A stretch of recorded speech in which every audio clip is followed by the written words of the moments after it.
knives do the talking. It makes sense, right? Try to get those knives up in your opponent's faces, quite literally, you know? And the fact that it refreshes when you get a kill, it's just so beautiful. The shorty as well, you know, you dash up close, you right-click, you're damaging them, shorty comes out, boom, boom, they're dead. You've got a weapon to be picked up.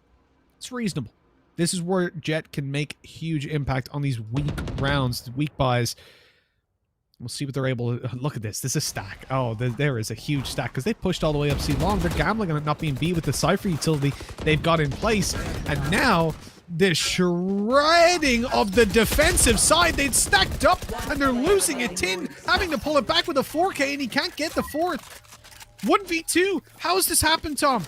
This was a perfect round for overtime. Now, that ultimate's gone through. They've spotted the Omen and the reactions. Oh, that's a nice read. So smart. He instantly moves, but he's being spotted.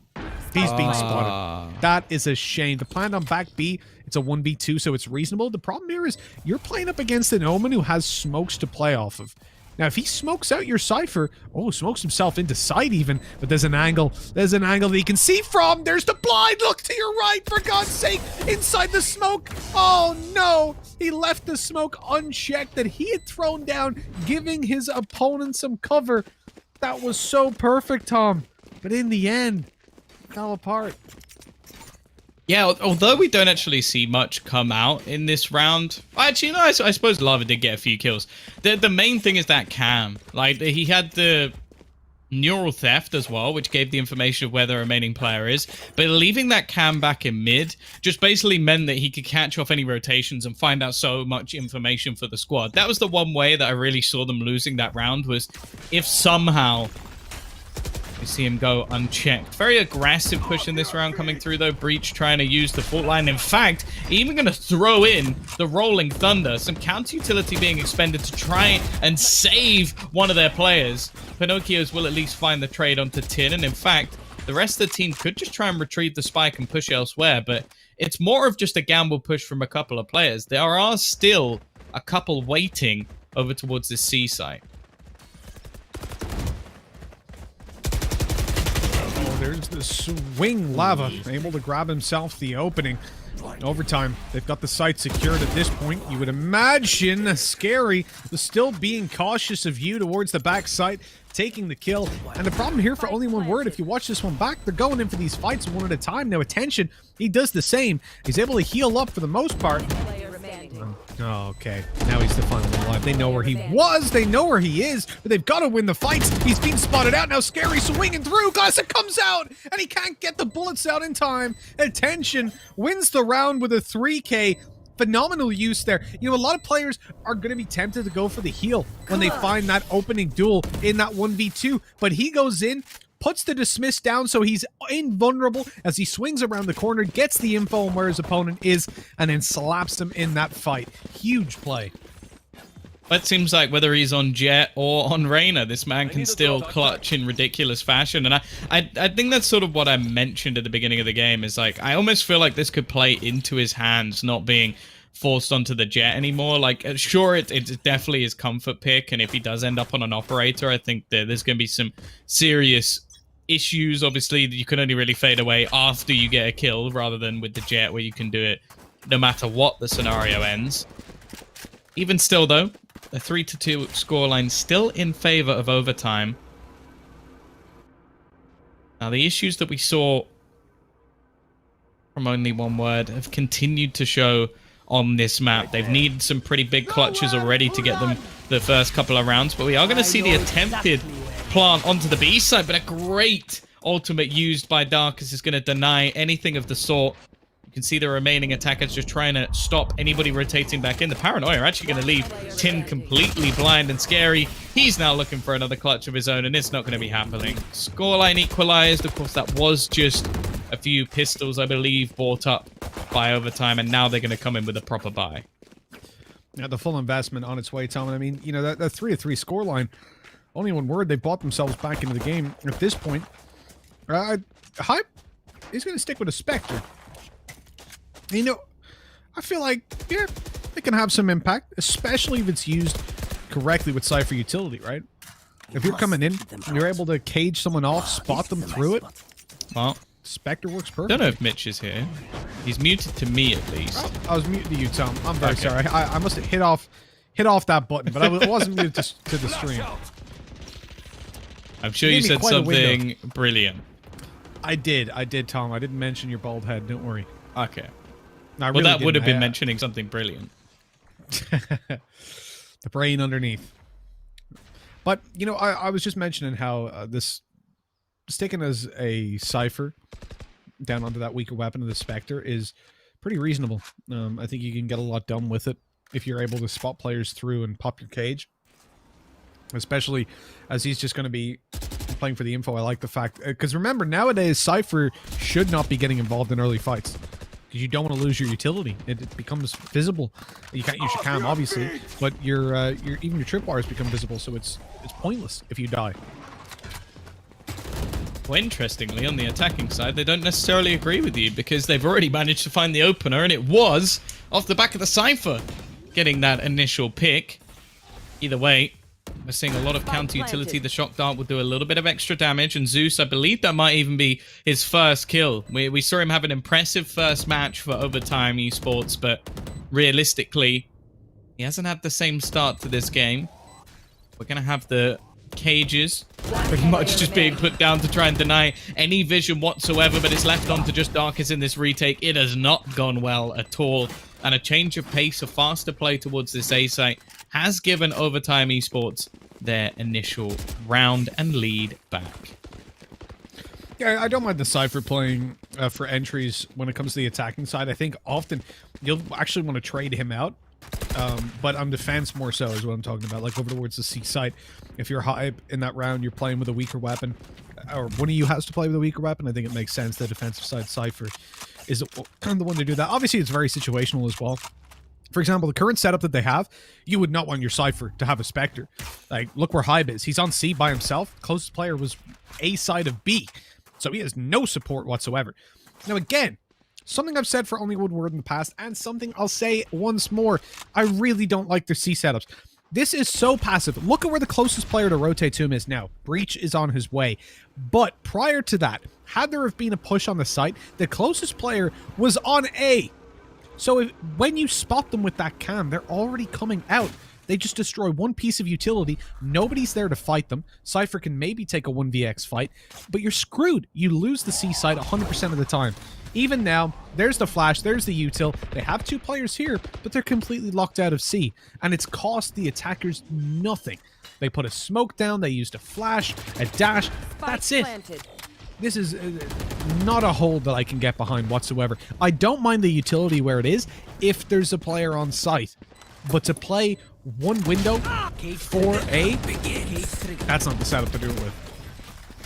Well, we've seen many a retake, and normally the C site is one that can be easily challenged. However, it is not going well. The first two picks, they're reliant on attention again, and this time he gets nothing. It's Juju with a final double to give them a 5-3 lead. The attackers once again looking strong, and unfortunately, for only one word, it's the same story once again. Their Haven just does not look impressive whatsoever.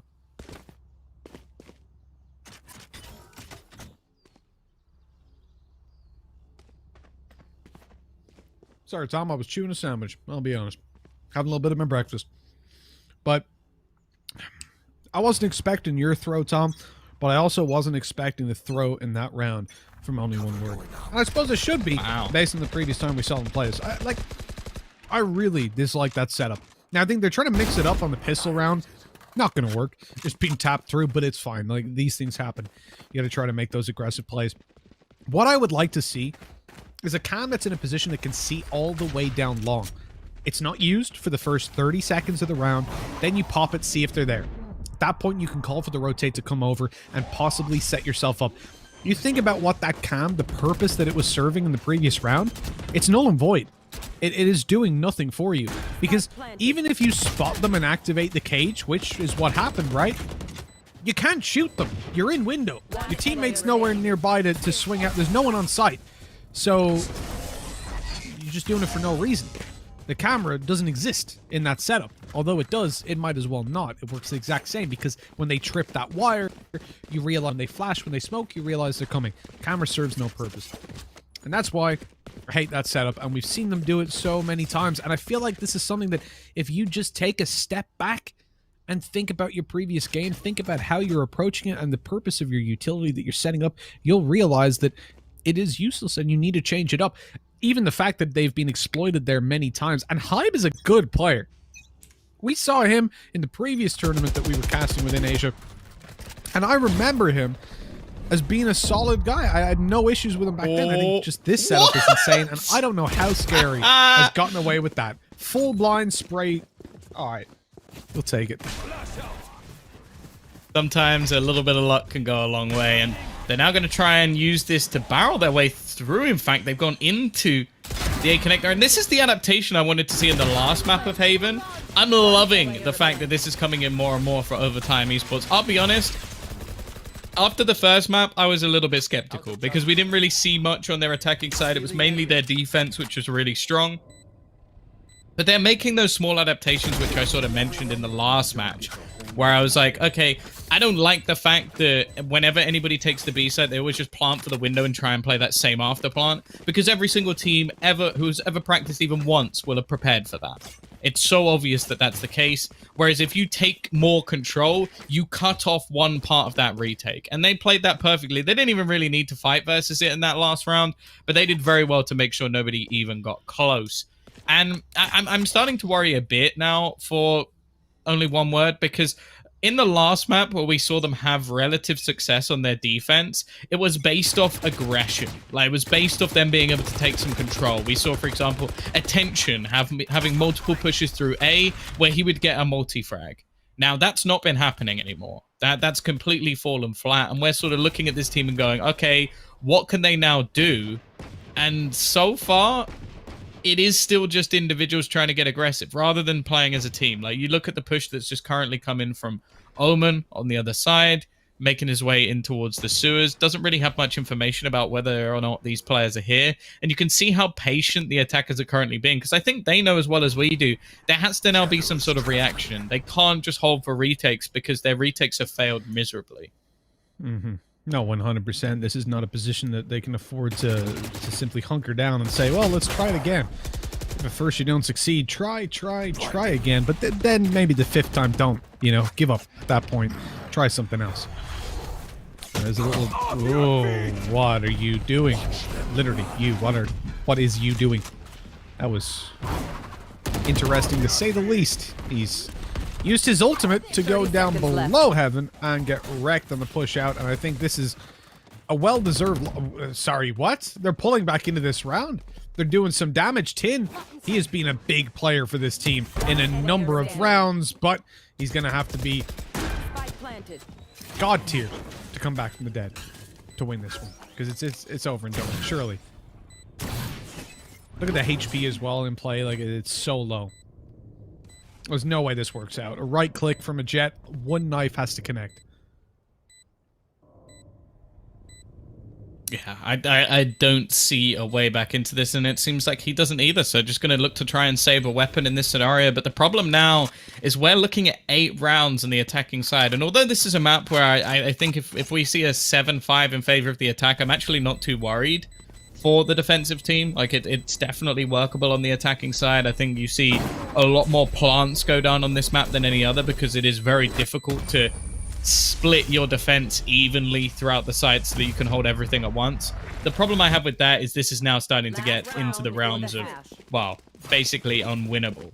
They have, best case, got 4 rounds on their defense and would have to have a pretty impressive attacking side, and from what we saw earlier, they don't have that.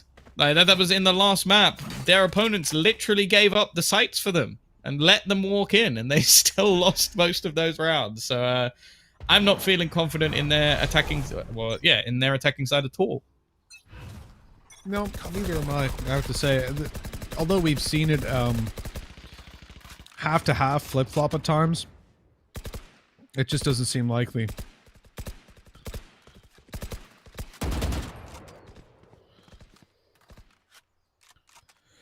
I gotta say, Tom, you know, for only one word, I'm really trying to think.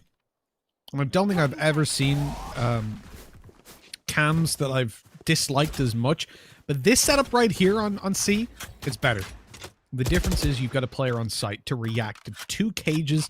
The idea here again being you see those players come up, they get tagged by the tripwire or your camera. You pop your cages and you spray them through the cage. This is good. Problem is, now that they've finally figured out a good C defense, they're going A, and only one word, honestly, don't ever let these guys in a casino. Why are they stacking C, Tom? What info do they have that I don't? That they've gone for a 3-man C stack with 1 C side of B. Their only defense on A is Heaven, which is clearly going to be smoked out. This is ludicrous. Spike planted. I'll be honest, this looks like a desperation play. Well, I guess. But you have to remember as well, there's no opportunity to save. It's the final round, so they knew they would have to retake A if they pushed it. These guys are gamblers. What? Juju's, why are you standing inside of that? What? Oh, he wants to give his teammates a clutch situation. It's going to be a 1 versus 3 for Zeus. Looking to be the god of the clutch. In this case, what? How's he managed to get that kill? That comes way too close for comfort. Luckily, there's plenty of time for the defuse, but holy cow, that round was a mess. So, I'll give Juju's the credit that I don't think he saw the aftershock. I think he stepped back into it. Still, man, you gotta hear it. Yeah, it's pretty loud. Yeah. Oh, what's that? Let me just move backwards without looking. Real quick. Oh my god. 8-4. Well, I don't know how only one word got that 4th round.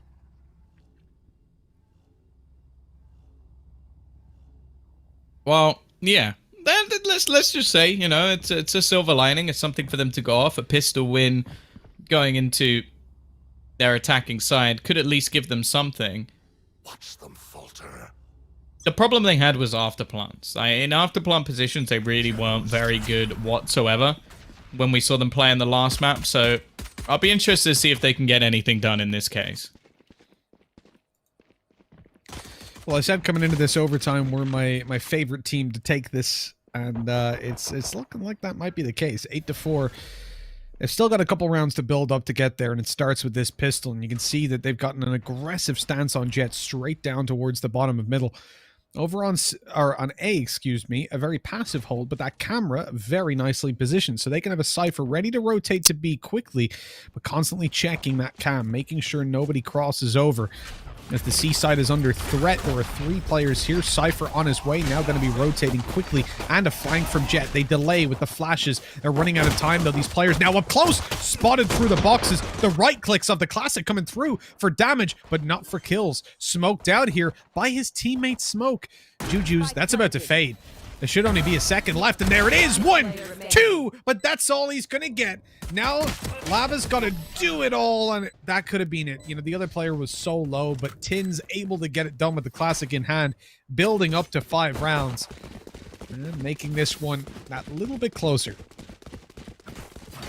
Yeah, I do sort of wonder if maybe there was a little bit of miscommunication there, because if you look at Juju's position, and then you look at where Lava was, I feel like he could have done so much more. Like, at that moment, every single player on the attacking side looks straight towards Juju because he's just managed to kill off 2 of the teammates, and it takes you another, like, 3 or 4 seconds before you actually peek in again. Like, if there's another player there, I think they actually managed to win that clutch, which would have pretty much ended this match. Instead, now a real chance for at least a slight comeback in the start of this one.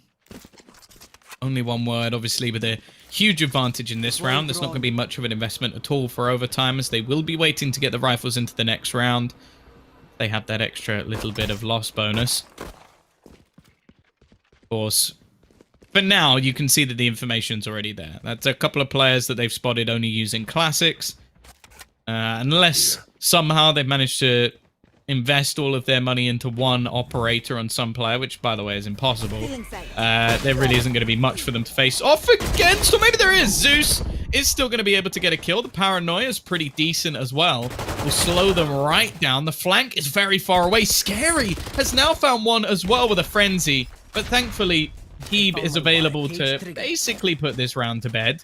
Even still, though, this doesn't even look like that much of a bonus round. If you look at the weaponry that's currently on the board for the offense, okay, sure, you got a Spectre or two, but I at least spotted a few rifles in there.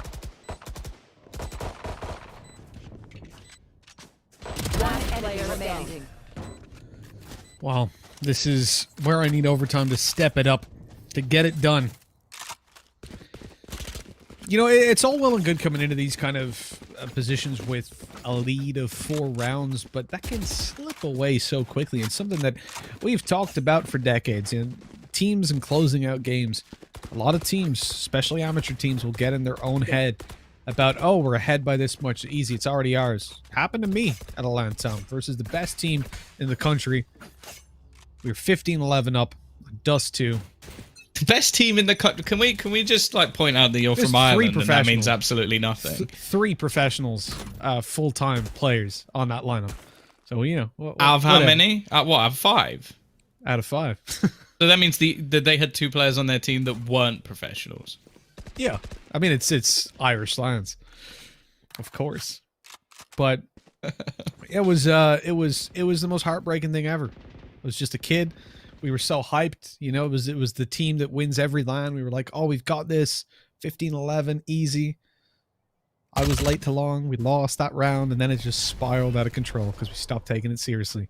And it happens to so many teams that we see, even at the professional level, man. It's sad.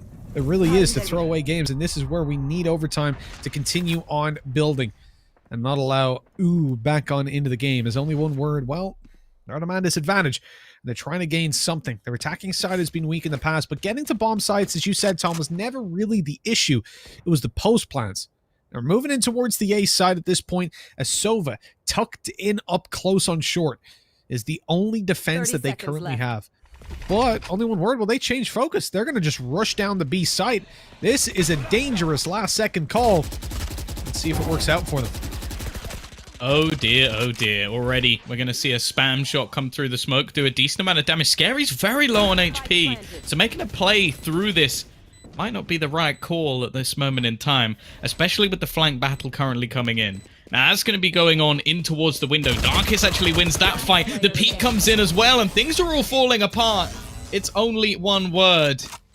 And in this case, it might be comeback, as 8-7 is now the scoreline. Again, the finances of Overtime Esports are going to be vulnerable. And while, realistically, they can't invest much into this at all.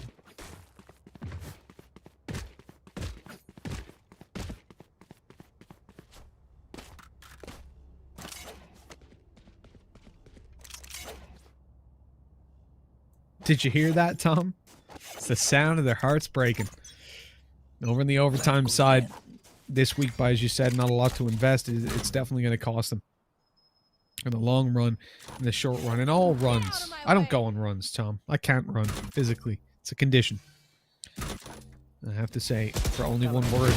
Oh, the Sheriff up close, 63 HP. Yeah, you is still able to tank a shot to the body. 55 damage will be done by that. He's being a little bit cautious, just in case. He doesn't want to get tickled to death. Of course, there are worse ways to go.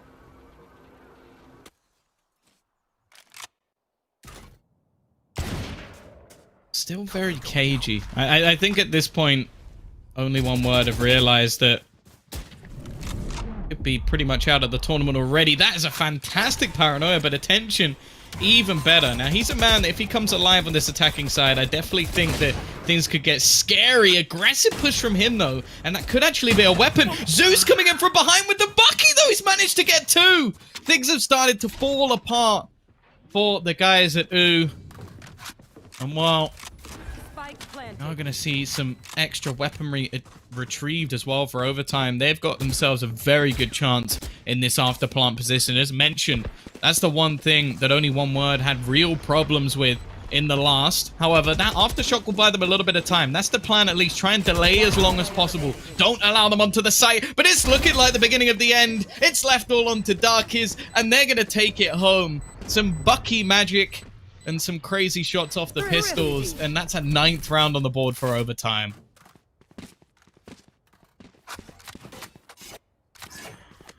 Well, a step in the right direction. Overtime, building themselves up. They've got their economy in check for now, but you take a look over towards only one word, they've got all their ultimates online. 5 to play with. That is a lot of damage that they can pull out.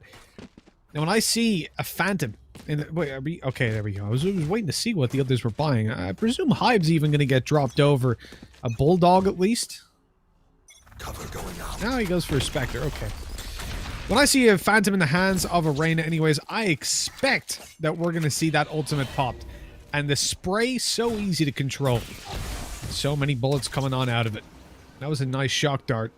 That, unfortunately, they were able to dodge it. There's only one word, creep up. They're going to be spotted by that drone. Now there's information to play with. Shock dart just carelessly thrown on through as Zeus is going to fall back. That's really good. So he destroyed... Oh, no. He destroyed the drone, so they don't know about his teammate tucked up close. That's potential then for a big play, but he gets spotted out and Pinocchio's is deleted. A 2 versus 3 and a retake for overtime. This is where only one word have struggled in the past. Spike planted. Let's see if they're able to do it. Yeah, the Empress popped and a lot of utility thrown into this round. Scary is going to at least spot one of his opponents, but the fact is, getting out of this window, getting past that Empress is going to be difficult, although it's possible. Yeah, it's faded. It's gone. They ran out of time on it. That's the one thing with that ultimate that becomes a real issue. Attention goes down, but it doesn't matter, as it will be an 8th round. They bounce back. The one thing I will say, though, that's 3 ultimates thrown into 1 round. So we see the Rolling Thunder, the Empress, and the Hunter's Fury. All 3 of them utilized here. Does leave them with a couple, but if you look on the other side, you pretty much have the full belt. It's only Juju that's a little bit further behind. The problem is, they have a different problem, and that is money. Well, it must be funny in a rich man's world.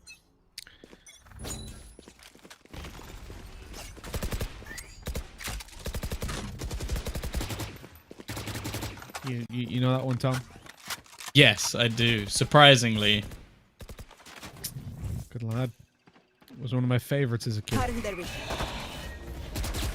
Yeah, you had an interesting music collection, that's for sure. Entries, though, in this one, from only one word, almost perfect. Running through and find themselves the easy picks. This time, it doesn't look like they're going to fall victim to what was a pretty much rifle-less buy. I think they had just the one, which is going to be making its way through. No chance for Juju. Too busy trying to clear the box. Doesn't expect the tensions peak. It is almost definitely going to be 9-9. Pinocchio's will at least be able to... What? He just got 2 with 1 bullet, Mitch. That's not allowed. You can't do that. They're going to go pushing in towards the site. And now only 2 players remaining. Somehow this has come back to a possible position. The shock darts expended. Getting on towards it's going to be nigh on impossible. But then comes the Hunter's Fury to kill off another. It's down to just 1 man left. And the P comes out. Darkest gets the kill. And he will win them the round. But Jesus Christ, that almost fell apart. That was close. About as close as it gets, Tom, but in the end, only one word. Well, they grabbed that. I've never seen that before. A double kill with 1 shot of a bookie. Sometimes the universe just has a plan for you. Everything lined up. 9-9. Only one word. They're doing better on the attack than I thought they would. And I have to say, when I look at overtime, this is their chance. If they lose this round, they're onto an eco, and we're looking at 11 rounds for their opponents. That is scary. I like the smoke on top of C Long. This is going to completely block out the operator from play. And only one word are approaching this one quite slowly. Overtime, I guess in the same boat. It looked for a second like we were going to see a long aggression, but it's actually quite a passive play. The drone swinging on up, spotting that nobody's outside of it, but only one word. Well, they group up. I don't think they needed to shoot that drone. I think they could have even just waited and allowed it to disable itself, and then they could have pushed up together with the defenders having no idea that they were there. It seems a little bit odd that they swung wide to shoot it when they would have heard it on its way up. Opportunity lost. Well, not the greatest of starts either, as it is going to be attention again. As said, on this attacking side, he was an absolute menace and was rifling the majority of the time anyway, so he's not really being hindered by the fact that his jet has gone amiss. Well, this round already looks like it's in turmoil. I will wait bated breath a little bit, just because they almost just lost a 2v4 versus a Bucky. So I'm gonna wait a moment and see if somehow Overtime managed to get back into this round. Well, I don't know. I don't think they will. And especially with the money that they had and an operator in play on Juju's, they want to just get out of there and save. And you get 1K for saving. Of course, you got to remember, and attention, well, he's out here hunting. Probably serves him best to not hunt until the spike has exploded so that they get their 1K and lose their weapon.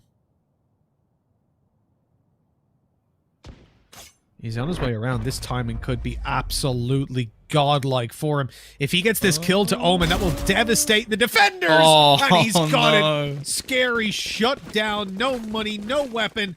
Oh, that's heartbreaking. Financially now, it is a bit of an awkward spot. Zeus is going to pick up a Bucky. I honestly think that he has more kills with a Bucky than any other gun so far this map. He got a double kill earlier. There was the round where he flanked and managed to get kills from behind. So I think he's got at least 4 Bucky kills. And I don't think he's had 4 kills with a rifle. That's a good point. You may well be right, Tom. He needs to get the Odin in again. I was banging it with the Odin earlier, but it doesn't seem to be picking it up. Now you're starting to speak my language. Now we're talking. Gaelic? Sha? Tommy kancah scéalga inis. Agus tá attention ag fécant on double doors. You could just be making this up and no one would ever know.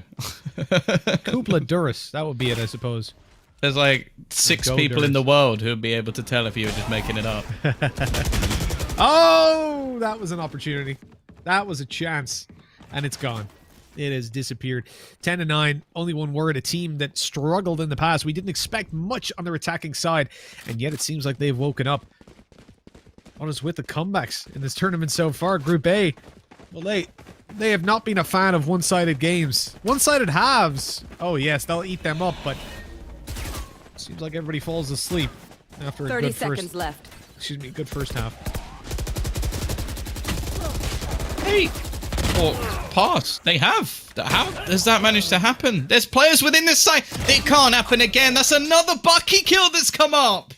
Zeus just being able to make this gun work. Juju's picked up an operator, and now there's only 10 seconds left for him to try and get this in. Already going to be blasting out with the Blade Storm in hand. Looking to try and win the round, and he may have even done it just off time, but it's not going to be enough. A few seconds left for Tin to get the kill. And even some victory crouches thrown in there. 11-9. This game is ridiculous.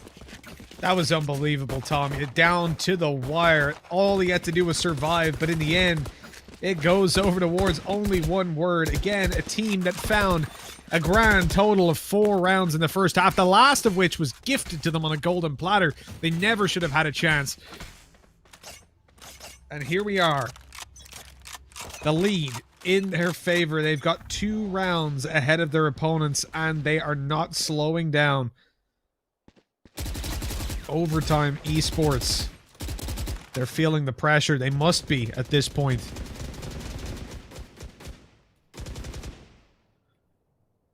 And I mean, what do you do? The defense spread out into defaults yet again. They are mixing it up somewhat with Jet playing A-long this time. It's more conventional. We'd seen Sova there in the past. But they're still committing. Despite the info they've got, they still have 2 players towards the A site. You either push or you rotate to B now. But the drone's heard. They've realized it's coming. Both players spotted towards the A site. I doubt only one word push this at this point. You could do with a smoke going down on A long, just to block out vision. I don't quite understand what the hell Tin was thinking. Why did he just push top mid? You know there's 2A, but even if they've rotated off B, the guys from C are going to be coming in. That was odd. Oh my god, this is ridiculous. Okay. That was some nice shots from Lava, but at the same time, the trades still come back thick and fast, and we know what attention could do in clutches, but he's going to be caught out. His teammate almost just left him for dead. And Zeus, well, I think my stat of more Bucky kills than anything else might have just gone amiss, because he's going to get a multi-frag with the rifle in this round. And having a real comeback, he had an awful start to this game. I know he was at least 0-5, but it wasn't a good first half from him at all, but having a real resurgence on the defensive side. Obviously, we've had a few players fall off in response, but 11-10, it's not over just yet. If you look at the fragging department, it's almost dead even across the two teams.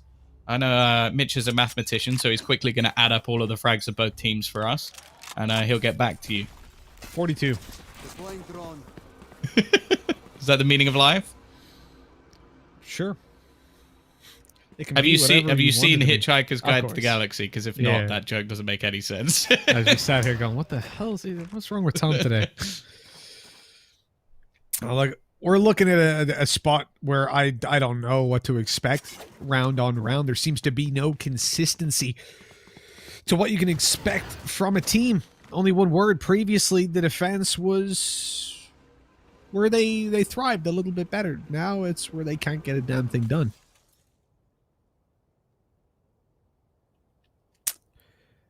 But their attacking side has improved tenfold.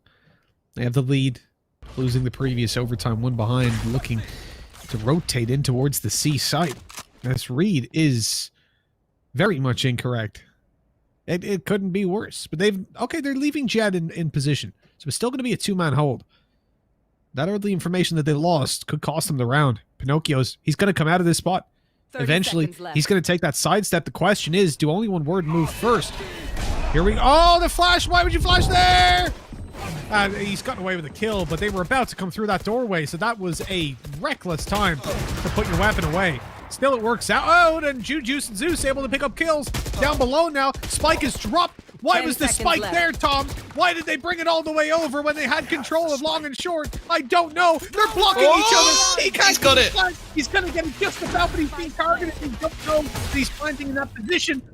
And so they've gotten away with it at 2 versus 1, though. Now to be one out of Sova, sat down below. They don't know where he is. The information is not to play with just yet. He could have crossed, but as he comes out to try and get away, he's caught by Zeus. What a ridiculous round. And what a ridiculous play by only one word. Why was the spike brought under heaven when they had control of long and short? I will never understand that. Yeah, there seemed to be a lot of like panic decisions in that round, like the attempt to flash as a Lear came through.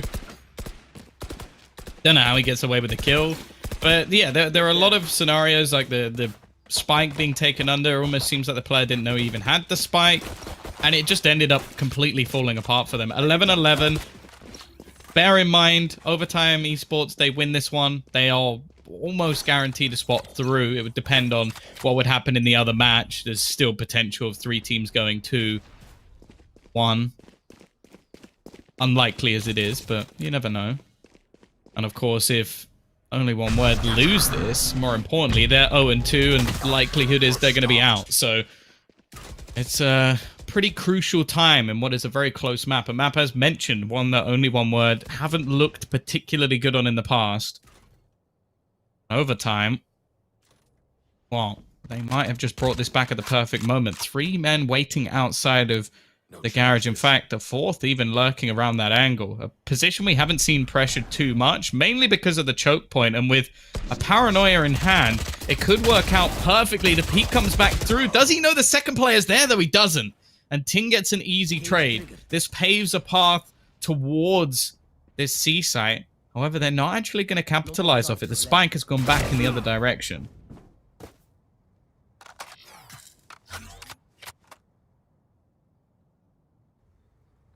It's legging it. Running for the hills, or for the A site more specifically. Pinocchios is in position. He's waiting to see what he can get done. A flash still in hand. Pops it out. They're all blind, but he can't get a kill. Doesn't get anything done despite damage. And now the plant in the 3v3 retake. This is a hard one to call. It's 11-11. Going for this could cripple your economy for the next round. It could definitely cost you the likes of your operator. But conceding it means you're fighting for an overtime at best. The push forward, nobody here to support the player underneath. That's an easy 2v1 fight that they win. Now spotting them out with the ultimate. There you go. And they realize Hunter's Fury's in play. You have to tap that as soon as possible. Bait it out into the open. He's going to delay it, and delay it, but eventually he's going to just pop it away. Now it's going to be tapped completely. There's the shot, and down goes one. It's all onto you. He's spraying. He's not finding the diffuser with a knife out. Oh, a pistol would have been enough. But Juju's takes him down 12-11 on the board, and overtime esports. They're looking to bring it all the way. My God, Tom, my heart can't take any more of this. Yeah, the frustrating thing is as well is I don't really feel like Only One Word did too much wrong in that after plant position. They had the Hunter's Fury set up. They had a player on short just in case that didn't work. And it just seemed like the stars aligned. Like, one tag of that Hunter's Fury would have killed off the player on site, and then it was done. Also, a missed shot from Juju could have been everything, but instead he lands the perfect shot, and then they just can't find the players through the smoke. So it's going to be 12 in their favor now. Overtime just one away from sending Only One Word into a position of almost no return. They would need every other team to go 1 and 2, and then somebody to basically win flawlessly. Well, I guess it would have to be overtime. They'd need overtime to go flawlessly, and they'd need the other game to go in their favor. Basically, they'd have no control over their own fate, except for this round. If they can win this one, take it to overtime, maybe they have a chance. Zeus, he's left. Close-sighted, but he's going to still get the kill. As said, he's had a fantastic resurgence. Another who's been great has been Lava, but he might not even be needed. Scary's going to put a second man into the grave and leave just 3 left. Now, they know that Lava likes to play around this spot. Darkest might have just stepped up huge. A couple of tasty Vandal taps.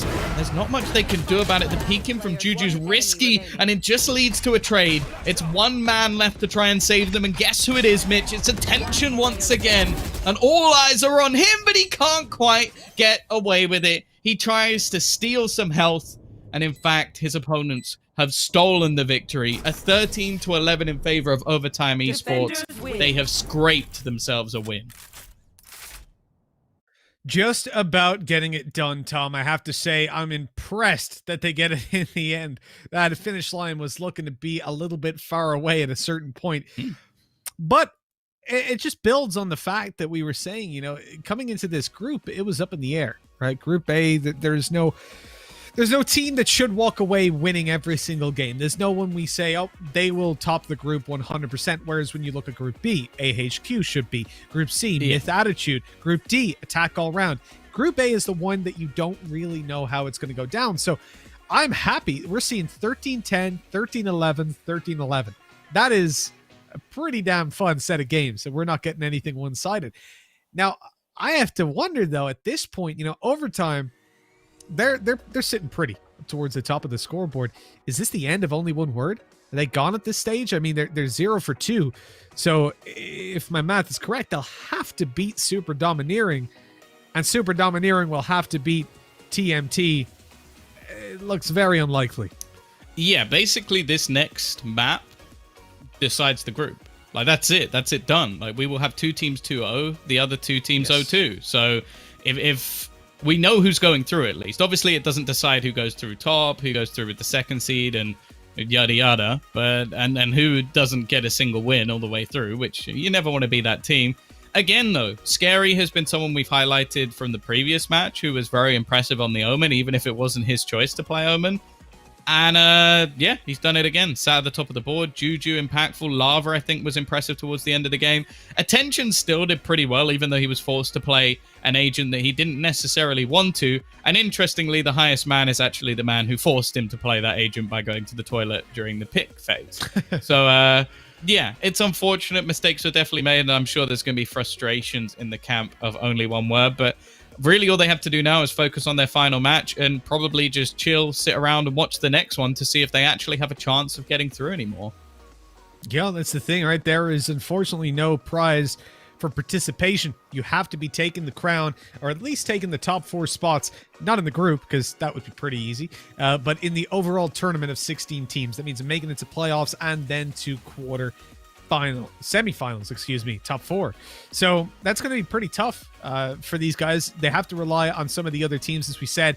And for a name that we recognize so much, Only One Word, it is strange to see them in this position, but it only speaks to the in the favor of Overtime Esports and how solid they've been. Here you go. The MVP is the entry fragger.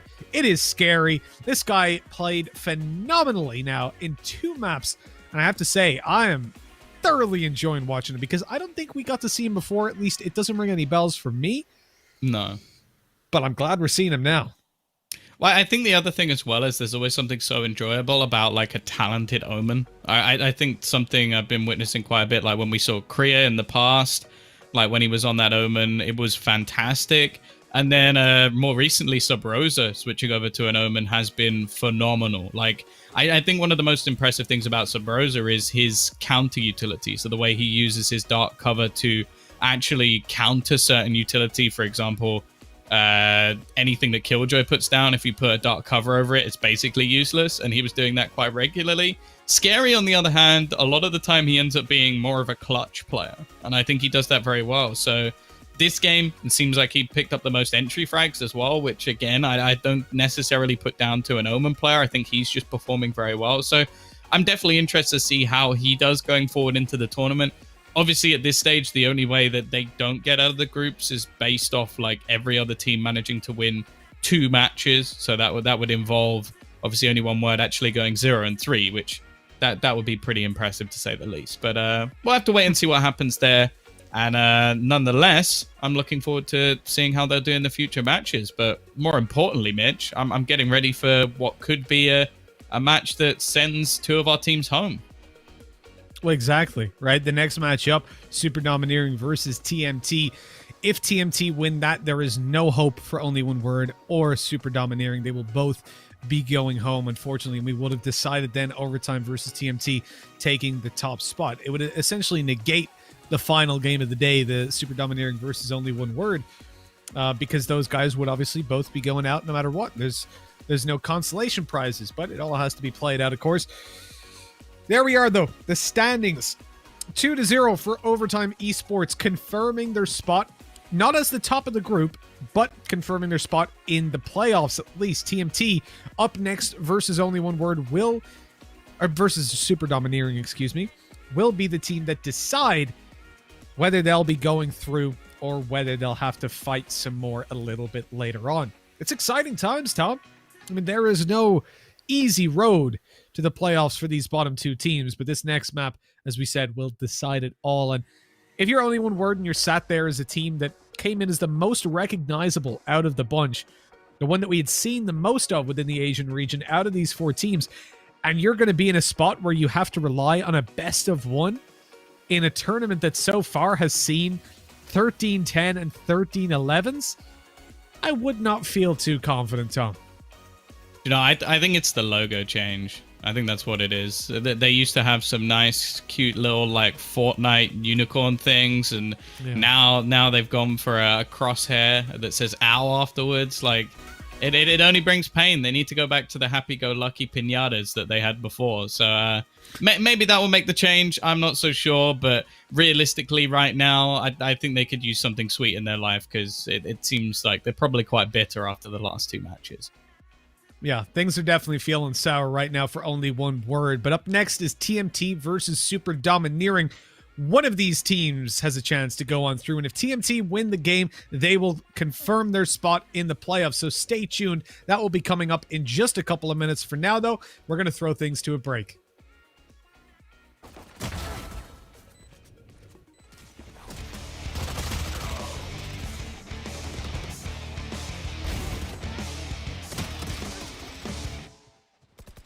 One enemy remaining.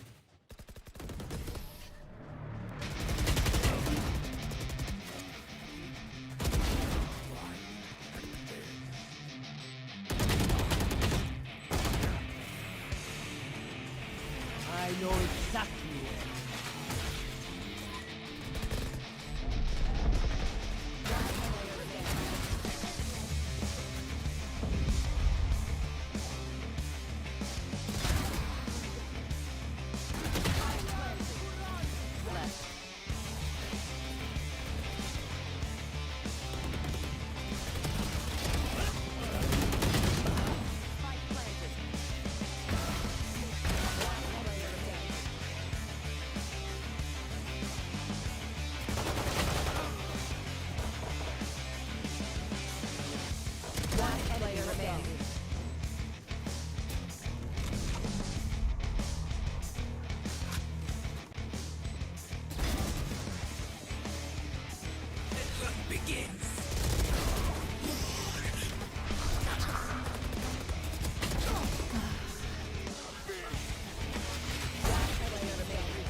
Seconds left.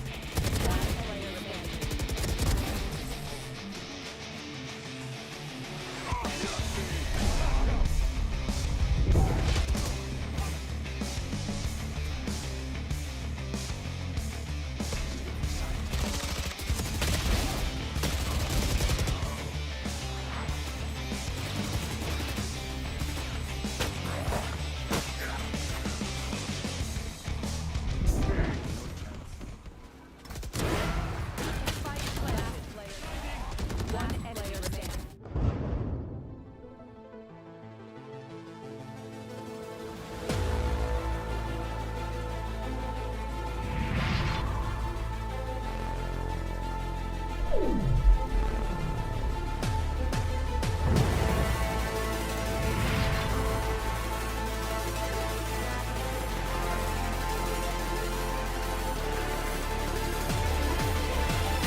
Build a dog out of sticks and twine. I can call you master, you can call me mine.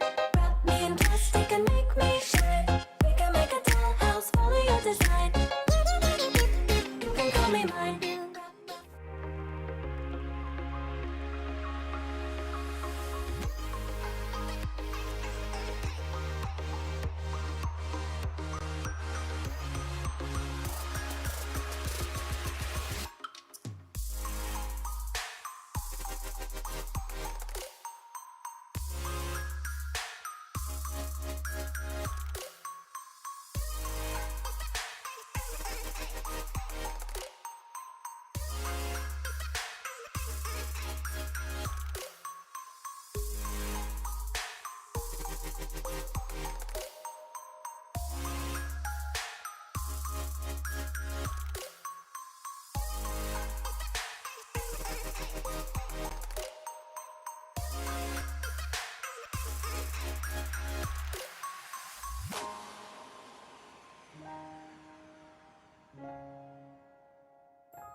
Welcome back, folks, to the AOC Masters Tournament. We are ready to roll with game number 4 of the day, the most important one so far. In this game, we will have TMT versus the beautiful Super Domineering, who haven't had the best of starts to this tournament. And if TMT win, that will be the group decided. Overtime and TMT moving through to the next stage. My name is Mitch, and with me to bring you this wonderful Asian Valorant action is, of course, the wonderful, the shiny Tom Biz. Now, Tom, it's been fun. We have had nothing but close games. That's a disturbing image, Tom. You gotta stop that. I feel like I'm looking at the sun. I've been blinded. That's actually, these lights, the way I look a lot You're brighter shinier Tom. than me. Yeah, half of that is my lights, which would be perfect by itself. But then the other is Tom's shiny head coming through my monitor. It's just illuminating the room. So, yeah, listen, I think this is going to be another game that maybe this is going to be the one that's somewhat one-sided. I like TMT. I really liked their game in the previous. I did not like their Haven, but I'm presuming that was a little bit of a hiccup, that they don't like that map all too much. At least I'm hoping that's the case, because their defensive side wasn't fantastic there.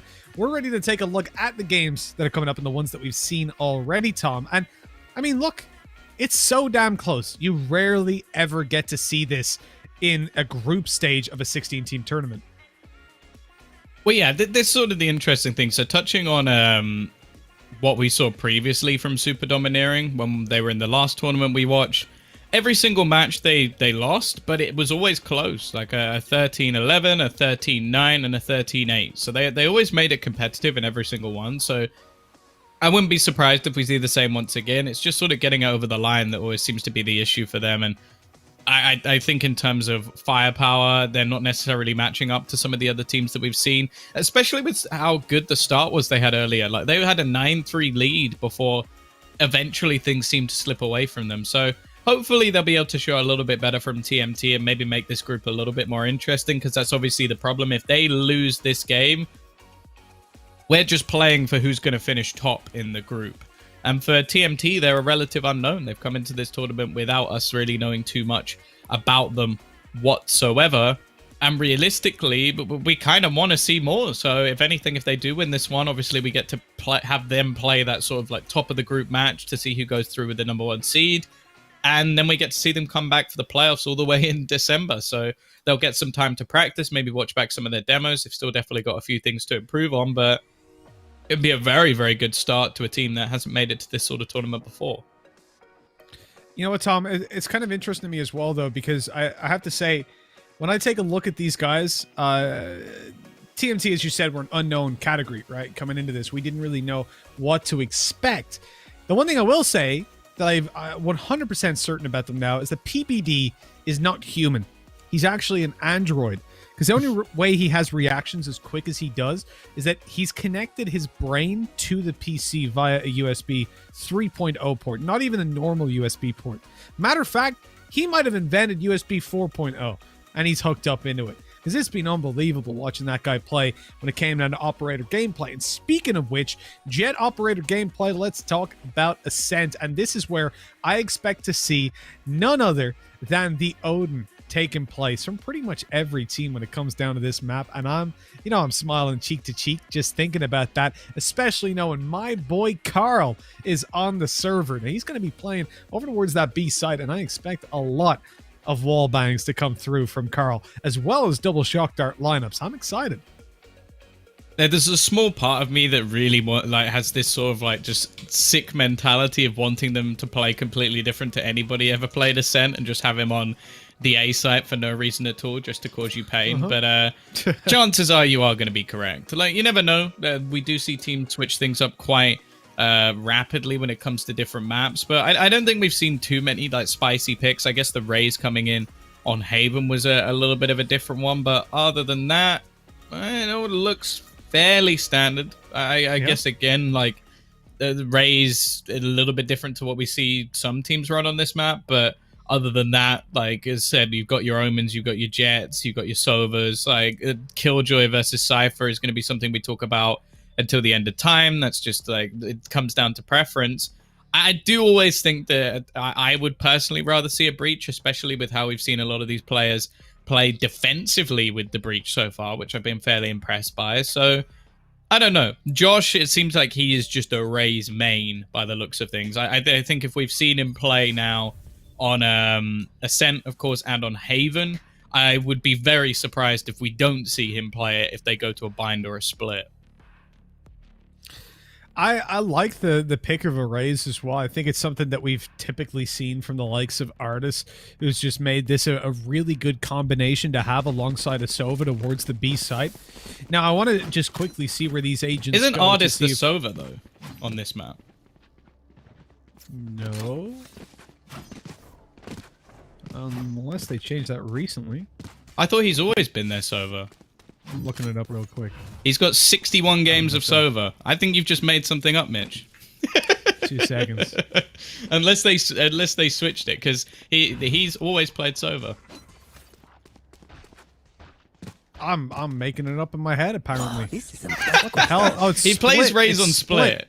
But Right. you confused me earlier damn because it. you said it when we were playing Haven. I was like, I don't think that's true. And then we got to Ascent. I was like, okay, now I know I'm not Yeah, going no, crazy. I'm mixing it up. It's half the maps, right? So it would be Split. There's another one as well. It's only Split. and- They've started on Bind, no? No. Oh, no, Mixwell took it there. That was it. Oh, Yeah, yeah, yeah. that was when he mixed it up. Yeah. So, anyways, point being, we've seen Raze played, maybe not by artists, but by some teams when it comes down to this map. And I think the combination of a Sova and Raze play over towards the B side can be really powerful at times. I do like the 3-man stack towards B early on. Omen there, just to allow that paranoia to come in if they've got the space to do so. But doesn't look like they've got that room, because there's nobody here. Super Domineering have played a very, very slow side. They make a little bit of a land grab in the early game, and then they group up for a B push, hoping at this stage the players have rotated, but that is not the case. In fact, it's the opposite. And that door being closed, that tells me there's one guy on B, that they've rotated and he's closing mid because they've conceded control. But in fact, there's 4 here. This is going to be tough for Carl when he was not ready.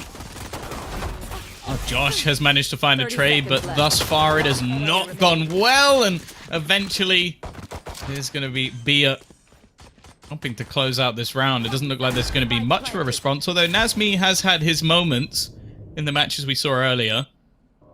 This would have to be one of the best ones.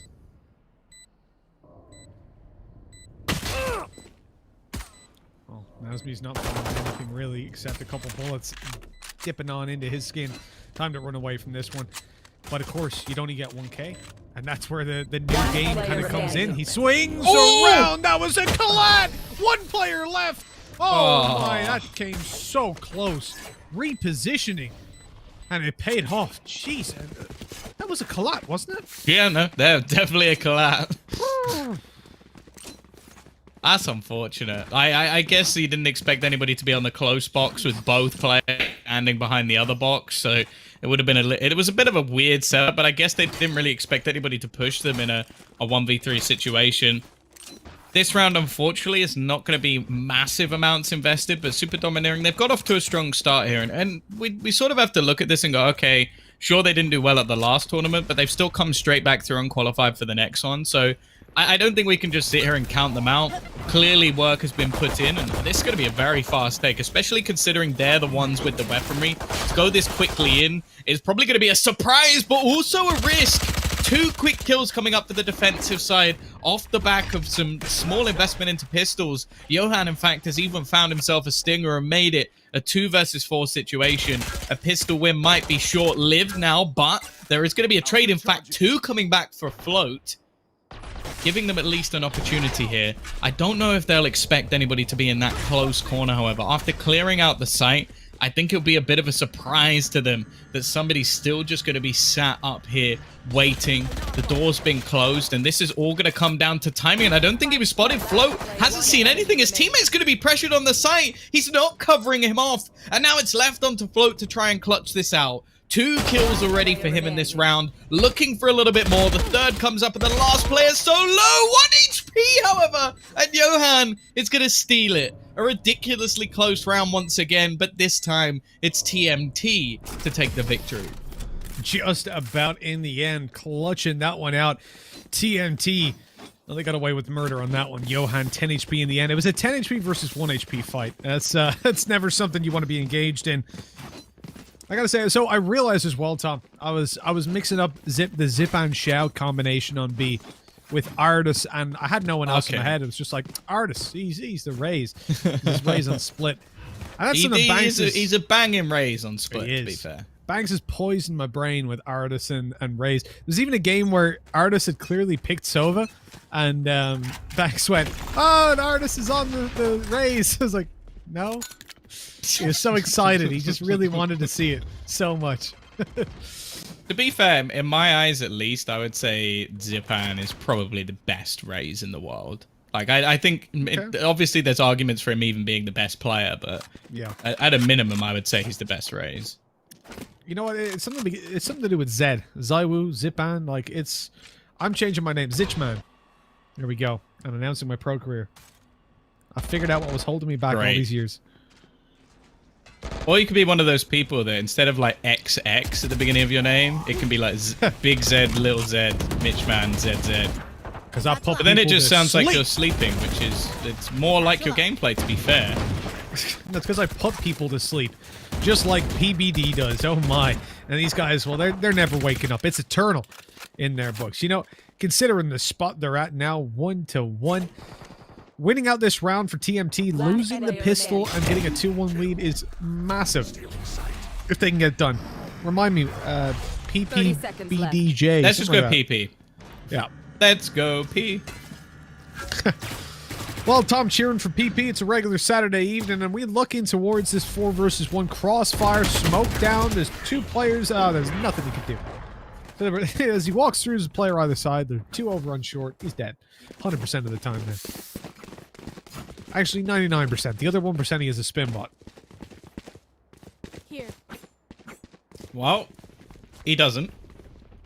Well, And that's it is activated it. Let's not... Could you just imagine that? Like, not even just like to the level of using some like secret one, just like gets to like a lab finals. To be fair, that would be the best way if you just wanted to retire.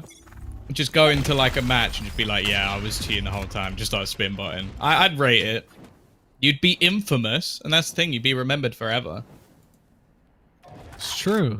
Think about Forsaken. He never even got to a top LAN, and he's still remembered better than some professionals. I mean, you're not wrong, Tom. You're not wrong. I don't think it's the kind of memory most people want, but you're not wrong. I don't know, there's great, something great about infamy, but maybe I'm just a little bit sadistic. Remember the 5th of December when Mixwell spin botted in for a strike. That's going to be the new... Mixwell as well, why would it be him? Just to permanently cement himself.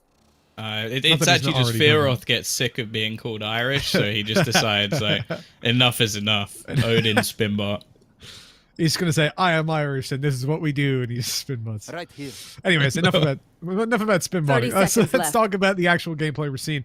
And Super Domineering, well, they're looking for mid control. It's been given up completely, but with the wall still to break, this is going to be instant rotates coming through. There's only 1 player in position to stop them. He's tucked in the corner. He's stunned, and they're going to get the site. They're going to get the plants. There's nothing that Nasmi can really do about this. And look at this sneaky play in the corner. Smoke is down. PBD on his way, but he didn't clear it, and that ultimately cost him his life. Now they know that they've got multiple angles to deal with. They've dealt with Amenhola, so it's just the site that they now look towards. So there's 4 players there, and time ain't exactly on their side. The ultimates aren't either. This is a hard one to make happen. The spams through the wall. Although they're on a player, there's a second wall protecting him. And a sneaky little play into the... Oh, hold on! There's a couple spots. Nasmi get a little bit done. But unfortunately, they all fall right after. And I also believe he just sprayed at his teammate, which is it's great. Yeah, luckily in this game that doesn't really cost you too much, but well, other than just wasting your own time. Either way, It is going to be a second on the board. I don't necessarily mind the late take, but there was a lot of risks thrown in there from Super Domineering. They went in for that mid take with 25 seconds left, and that's before they've broken the shutters as well. So if there's a player at the back of the site, damn, if there could have been two at the back of the site, that's actually quite a common setup to have two players all the way back in the boathouse into the late round. So realistically, it's a risk that pays off for them. I don't know if that will be something that will be too successful going into the future. And now things are going to change as a dynamic completely, because one thing we noted, especially when it came down to retakes, weirdly, was that we needed PBD to have his trusty operator in hand, and it's the first time we're going to see it. Oh, he didn't check. The flash out. The peak right after, nobody spotted, but B makes a little bit of noise, and the reason for that being the rotate is on its way towards the B site, and so B, the player, wanted to keep them in position. Oh, he's being spotted. This is terrible for Float. He's trying to run away, but Nasmi catches him, easily destroys that ultimate, and that is just heartbreaking, man. The timing on that, as he pushed through, it was the second that he pushed. Nasmi caught the killjoy going back in the corner. Oh, man. They've still lost the site, though. The plant is down, and Super Domineering just have to hold on. Being spotted, but... Oh, well. I was going to say surviving, but he didn't quite duck down in time. The angle was still found, and a 2v4... It's going to be difficult. Like, they don't know where Mao is, but look, there's only one place he can really be, having not been spotted by that recon, and, yeah, 11 HP. Good luck. And farewell. That was really well played from Nasmi in both scenarios. So not only he gets the timing, okay, that's a little bit of luck. He then removes the lockdown, which would have caused them problems with an early retake. But not only that, he puts out his cam and shoots a dart, I think, through the smoke, which then catches a player he then headshots through the wall. So he got not only a multi-frag in the opener, but also in the retake as well. So superb round from him, great B defense, and I assume that's what he was hoping a little bit more of the last time he attempted to defend it.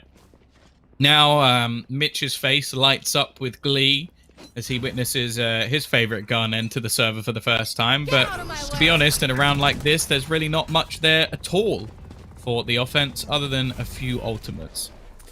Well, you know what, Tom? I've been playing a lot of the new Assassin's Creed game, and all I'll say is the Odin is now with us, and that makes me very, very happy. Josh, able to get that one tap. And Tom, although you assumed, I'd be overjoyed with the Odin in play, he's not really going to get to do much. That's the sad thing about it. He's on the other side of the map as we see Super Domineering move in towards the A site. Now look at this. The turret was just in play. As Killjoy exits range, she pulls the turret back and already has it ready to go. That's the updated Killjoy, which of course changes the redeploy times of the turret as well as the, alarm bot, allowing you to reposition it very easily on rotates. That is unfortunate. He's gotten a collateral. 2 players down. Goes out for a third. Oh, I thought he got another one for a second. I thought he got another collab, but... No. Just the 3. But even I still, saw Tom, the double come up again. It's respectable. PVD's a beast. This guy's so good with an op.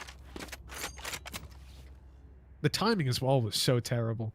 And, I can respect the position that Carl's in. So it's very easy. Happens to me all the time in matchmaking, to laugh at a Sova with 1 kill on the board, right? You're like, you're noob, you're not doing anything. He's spamming, which often just gives damage, but also then he's playing the info game for his teammate who's in trouble. Get out of there. Oh, I don't like going around that corner when you've got an op, even if you're a jet. Oh, this is dangerous. Look at this. Drop down with the judge. What is that by B? He doesn't get the kill, but he got the damage, so Mao could finish him with 1 hit of the Hunter's Fury. That's insane! He just updrafted over the wall, dashed through, and dropped on that guy with the judge. Oh, man, now he's upgraded to the best weapon in the game. That is a nice start to the round. The spike. Oh, there's a gap. There's a gap. Oh, is he going to make the cross? Really? I'm so surprised they managed to get away with that. They had the spike still in Spike towards planted. B main, and the rest of the team had already taken the B site. So definitely a mistake. I'm not sure what that attempt was from PP. That's one of the boldest players I've ever seen. But luckily his teammates found a couple of kills straight back. It may not matter. Maybe he was the sacrificial lamb to make them stronger, but somehow in this 2v2, it's looking more than viable. The last man standing, Odin in hand, looking for the clutch as the peak looks to come back through, and he's going to win it out as well. The Odin trades hands for a moment, and that's enough for Beat to close the round. 4-3. Another one up for Super Domineering. Definitely not clean, and while it was a 4v2 that they had to win to get it over the line. But the defense, money, actually not an issue at all. So they're still going to be purchasing into this one and even have an ult or two ready. Odin is with us. Sorry, did Super Domineering get rid of their... Did they get rid of their Odin? Yeah. You're so disappointed. Why would you do that? Did you not watch him drop it at the end of the round? He dropped it and picked up a normal rifle. I didn't catch that. I think my brain just blocked that. I don't believe that that's possible, that a player does that. I think he also how sprayed could you? like an Ireland flag onto the floor and then started tactical crouching on it. But I don't know. Maybe I just made that bit up. I think that was just in your head, Tom. I think that was just in your head. But yeah, there's a little bit of a technical issue with the players, so they will be taking a small pause, and then we'll be back on into the game. But I have to say, I am firmly against the attackers at this point. You do not get rid of an Odin. I don't care about whether you're talking about attack side, defense side, doesn't matter. It's the best gun in the game. But you Come don't on. even buy it on attack side. Yes, I do. What are you talking don't. about, Tom? What is this? I On don't a think cent? I've ever seen you buy On it a on the cent? attack. I always buy it. The problem is we're usually down like 11-2 11-1 when we swap over. So we don't actually have the money to buy an Odin before we lose the game. That's the problem, Tom. Sure. Yesterday let's was go with that. terrible. What did we lose? 4 games in a row?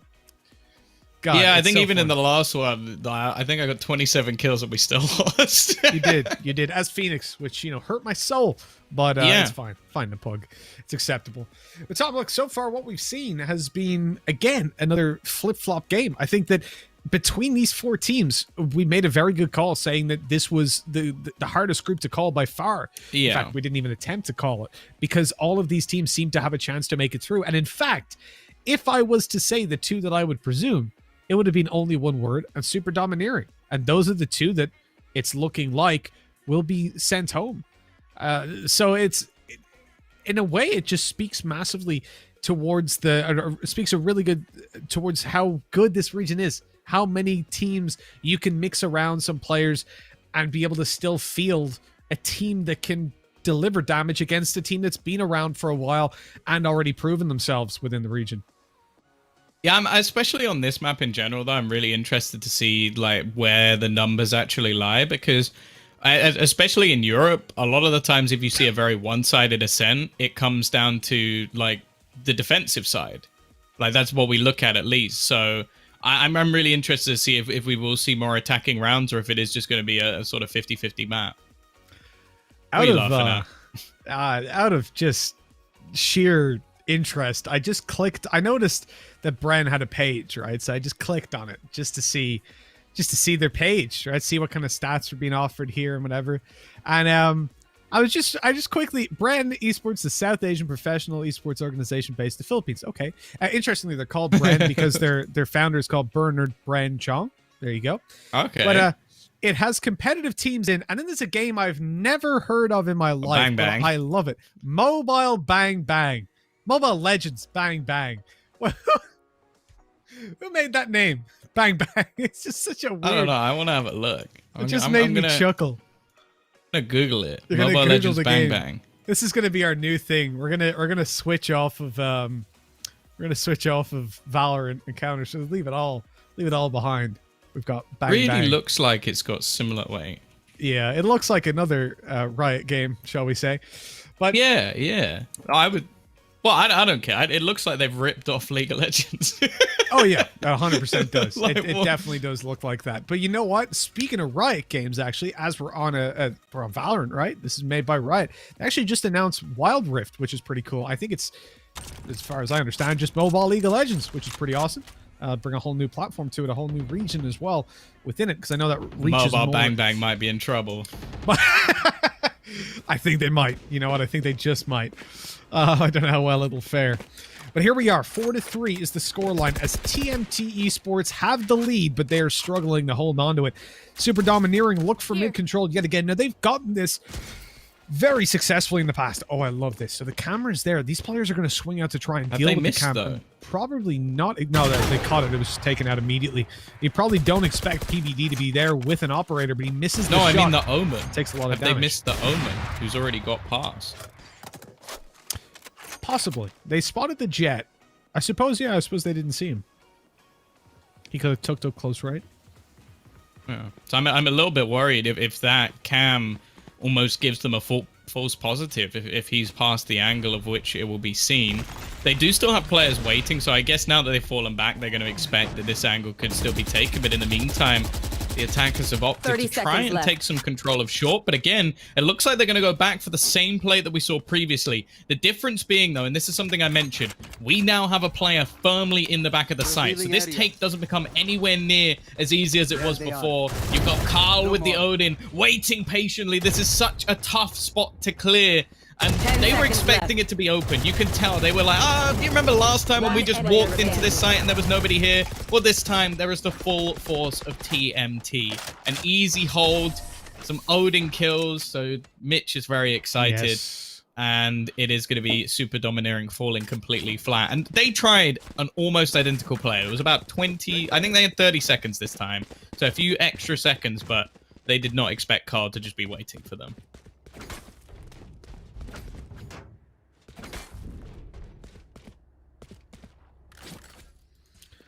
It's TMT, the dynamite. You like a bit of AC/DC, Tom? I wouldn't say I like go out of my way to listen to AC/DC. I like it. It just if it's playing, I'll listen. Shame on you. Oh come on! You're like the biggest Miley Cyrus fan I think I've ever met. So that is you can't true. judge my music tastes. Well, I like all music. You know, some people say, well, that's not true. I said that, and then a good buddy of mine, Rebirth, used to play professional COD 2, COD 4. One of those two. I never remember. All the Battalion guys played one of those two, and I never remember which one it is. Didn't play either of them. But, so, he, one day, I asked, what kind of music you into? And he went, you wouldn't like it. And I was like, yeah, try me. Let's go. I can only describe what he showed me as somebody scratching chalkboards and screaming at the same time. That was roughly what it was. It was like heavy metal screamer or something. But it wasn't though. That was the thing. It was so different, but so weird. And it was on his Spotify. It was there on the top. Like it was genuinely what he listens to. It was so odd. He said he's never met anyone else that likes it. How is this working? This is Sheriff and Classic Buy, and somehow we're into a 3 versus 2, being shredded completely.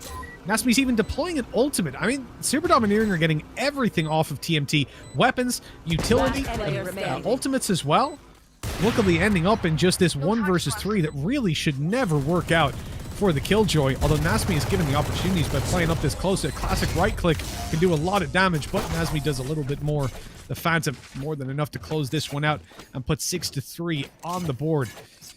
TMT, well, has a little bit of an explosive retake, that's for sure. Dynamite. I think Nasmi has probably been the player to impress me most when it comes to this map, at least. Like he's been very good in retake scenarios. Don't do my boy Carl like that. Come on. Here. He's 3 and 4. He's definitely not been the best player so far. Show of support, all right. He's playing an Odin and spamming a wall. I don't think that's much of a supportive element to it. Covering fire. Yeah, literally. It's sort of like I would. Oh, this is gonna be harsh, but I don't care. I compare him to when you play like a video game in the story mode, and you have all those guys like, "I've got your back," and it's like they've not actually shot anybody the entire game. You just have to kill them all. Cover going out.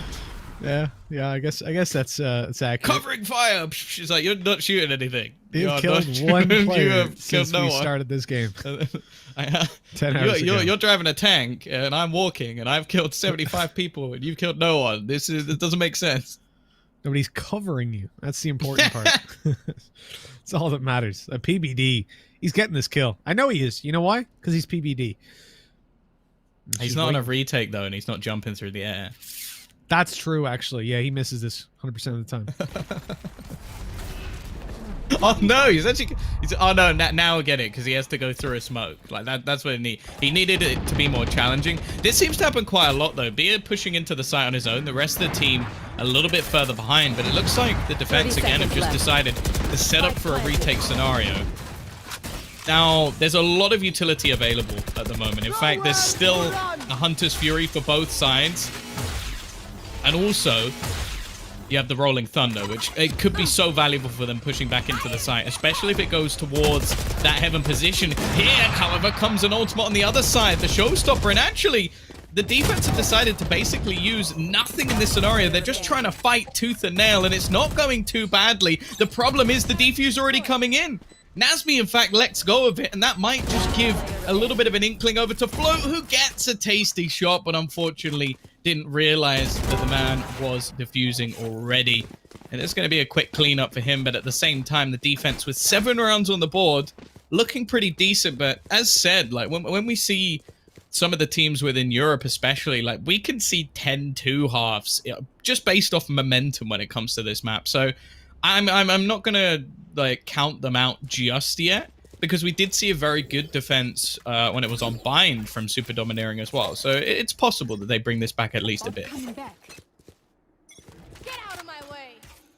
Possible, for sure. Yeah, you really can't count teams out. I think attacking side of Ascent, yeah, if you're getting 8 forward, it is tough to get back in, but you never know.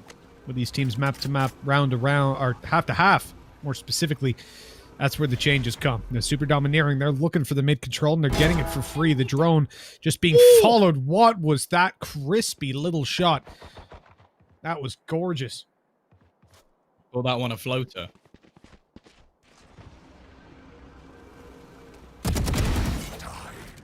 You should Well, run. that joke sank. But it looks like we're into a 5 versus 3 as TMT. Well, they're not having the best of times here, are they? I guarantee you, Tom. I don't know if you felt this. I'm sure you've used one from somebody. The Reaver Vandal, I'm pretty sure it's easier to spray with. Like, I don't think it actually is, but it feels easier. I think it's because it's, like, chunkier. Wasn't that I don't know, what people said about the dragon one as well? Yes. I And haven't that's really why used it's the not dragon. allowed in tournaments. No. It's because there's a bug where if you drop the Dragon Vandal and then pick it back up, your steps can go silent. No, that's just what they tell you. It's because it's easier. It's because it's It's easier easy. to spray. It's pay to win. My bad. That's just what I knew all along. Hey. That's why James always gets good kills with the Vandal. It's because he's bought the Dragon Vandal. It's not because he has any level of skill whatsoever. I think we can definitely both agree on that. I reckon it's because you're playing unrated, actually. Yeah, that's also true. I reckon. That's also I remember true.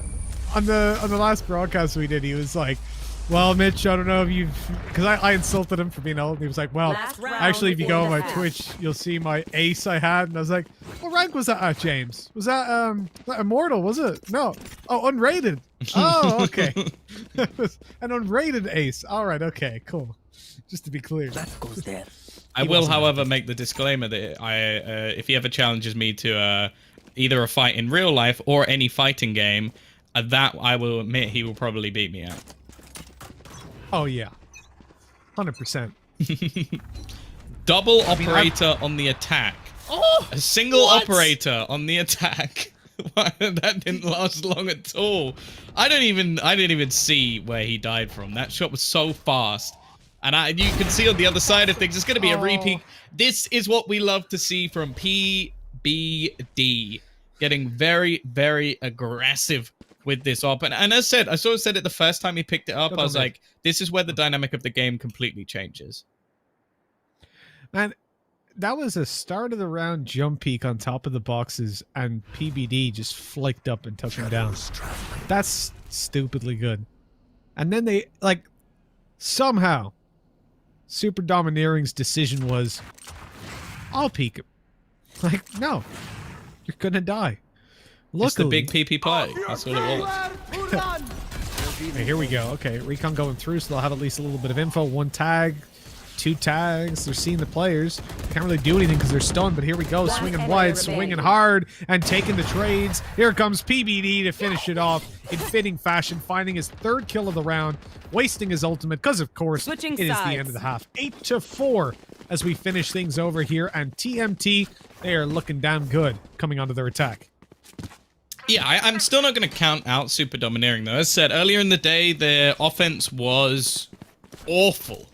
And that was on a map like Bind, where I would say that there's actually quite a lot of attacking opportunities, especially when you have, for example, like teams with a breach available to them. I think that might be why some of the times they seem to struggle, is because they need players like Josh, for example, to basically frag out. Actually, wait, I'm looking at the wrong side. I'm a moron.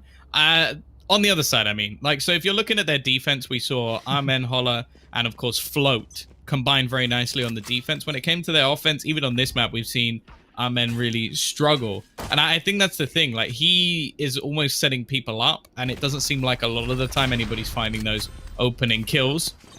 Josh, however, is going to be looking for those peaks, and him combining with PBD make a pretty decent combo in terms of just pure individual skill. I think that's how they managed to get through the first game, at least, as we saw some tasty entries from either side.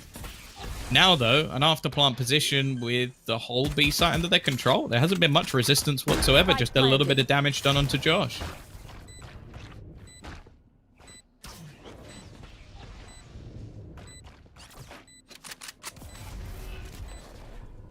Wait out at this point. You know, if you're Super Domineering, you've thrown down your smokes. It's time to start going. And going they are. My god, 2 quick kills coming through as a 3 versus 5 turns into a 3v4. Johan, good for 1. The push into boat. Oh, it's not working at all. The ghosts, they're making ghosts of their enemies, sending them to the afterlife. Johan, oh, he gets wrecked. And it's all down to the 1v1. Both players low HP. The right click gonna be enough. Oh, 10 HP. PBD somehow survives the right click. And it's all so confused. over. This is madness. They both died to the spike. And that is 9-4 for TMT. That's blown my mind. That's blown my heart. I love how PBD at the end's just like, oh, I managed to confuse him so much, he's run all the way back around. It's like, nope, he's not even here anymore. It's like a cat chasing his own tail. Oh, but he does win the round, and that's the most important thing. A pistol on the board now for the side of TMT. As we mentioned, they win this one, they've got a spot in the playoffs. Sure, whether they go through first or second in the group will be decided actually in the match right after this. That is not the greatest paint shell I've ever seen. Bounced it off the top of the wall and managed to hit his own teammate. And, well, we know it was his because he's the only raise in the server. Except maybe Ardis, who might be in there somewhere. God damn it. We all make mistakes, and for TMT, their mistake might be pushing into this A side. There's Killjoy utility on the floor, and there are players everywhere. They've spotted it. They've seen at least one up close, and even that shorty alone should convince you to just maybe go away. Go somewhere else. And it looks like that's the case. Double shock darts into the smoke as they start to back over towards middle. But Josh hasn't gotten the memo, and he's pushed up right through mid on the short. Boombot in his hand as he gets peeked, and that's a free kill. Doesn't even register on him. Somehow managed to duck away.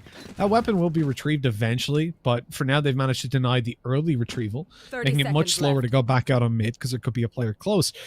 The spike will be planted over towards the B site, and a 4v3 with a Spectre to save. You're probably still going to go for this because you'll have money in the next round, right? And 10-4 down, that's not really where you start playing bonus rounds.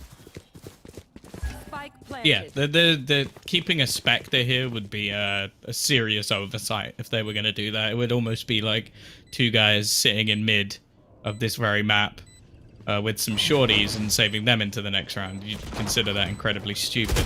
But Instead, they're going to go running into the blender and pad some stats for PBD. And yeah, 10-4. This is looking pretty much done. Of course, we haven't seen a rifle round yet. And we already know the Super Domineering managed to get 9 rounds when it came to the last map on the defensive side. But I'll be honest, like, there's only really been 1 or 2 members of this team actually show up so far. Like, Float's been playing pretty well, but other than that, it's been pretty quiet.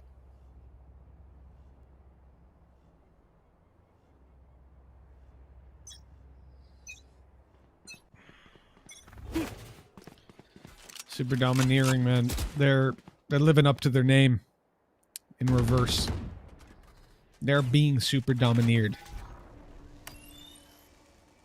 I have to say, you know, we've seen the turnaround in performances, and that this is more conventional, I suppose. You have a really bad first half, and you know, 9 times out of 10 you lose that game. But so far in this tournament, it's been a 100% win rate, or at least close games for the teams that have been massively behind. Here. Man, that dragon skin, I don't know how people play with it. I really don't. Like, it's distracting me right now. I'm just looking at it. It's breathing. It's slithering. Caution here. Well, in a lot of tournaments, they're not allowed to play with it, so there you go. Either way, Right, Cam? they're pushing in towards the majority of the players of the defense. The problem is they managed to clear them, and Carl, great positioning of his Hunter's Fury. He's even going to tag up an extra player here as well. Done a lot of damage. Omen now desperately low, and just look at Nazmi. This is more of a bonus round. He's going to play around his own cages. Just try and get in. Every single player's on the other side, however, and the trades come back thick and fast. However, they have managed to get themselves at least a 3v3 scenario. This is a bonus round currently being played by TMT, so they can't afford to lose this. And for Super Domineering, this might be the end if they don't manage to take this one home. They are slowly losing players one by one. It's left all onto the Omen, who is tagged early on by Carl, looking to try and finish his dinner, and finally spots the man on the spike.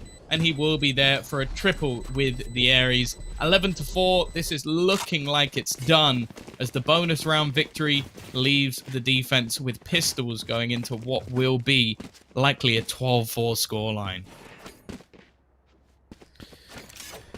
Oh, man. You know what? TMT look like they're playing the just recently announced video game, which is the new James Bond. You heard about this, Tom? You see about this? You hear about this? You know about this? No. It's being made by IO Interactive. Now, Tom, do you know who IO Interactive are? No. Neither did I till I read the comments. They're the people that made Hitman, and they're making a James Bond game. Let's go. Could be cool.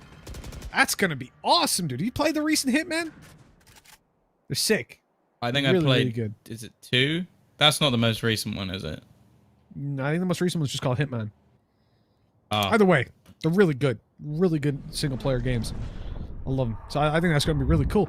I what I'm actually saying base is... my look off him, although I don't have the tattoo. the barcode on the back. Yeah, Very easy for Halloween TMT, outfit, though. True. Chuck on a suit. TMT are looking, in that sense, like they're the protagonist in the new IO Interactive game, because they're looking so damn clean.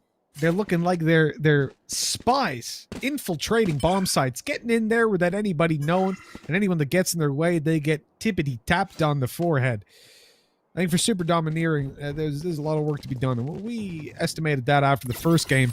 This is only proving it even further. 30 seconds left. Oh, the time is ticking, and Killjoy has some work to do. Try and deny them getting into the site. And actually, the Nanoswarm is going to slow down PBD. Push already coming in, though. And, well, unfortunately, the pistols are not going to be doing enough. Johan has also cut off the rotations as well. And the remaining 2 players, they might as well just go ahead and try and do an extra bit of damage. There's no rifles to be had, as all their opponents are still alive. Although only just 3 of them actually relatively low. Still being denied by all the extra utility that has been kept. And in fact, Carl looking to try and sneak his way through, knowing that there might be a plan to try and hold his teammates in.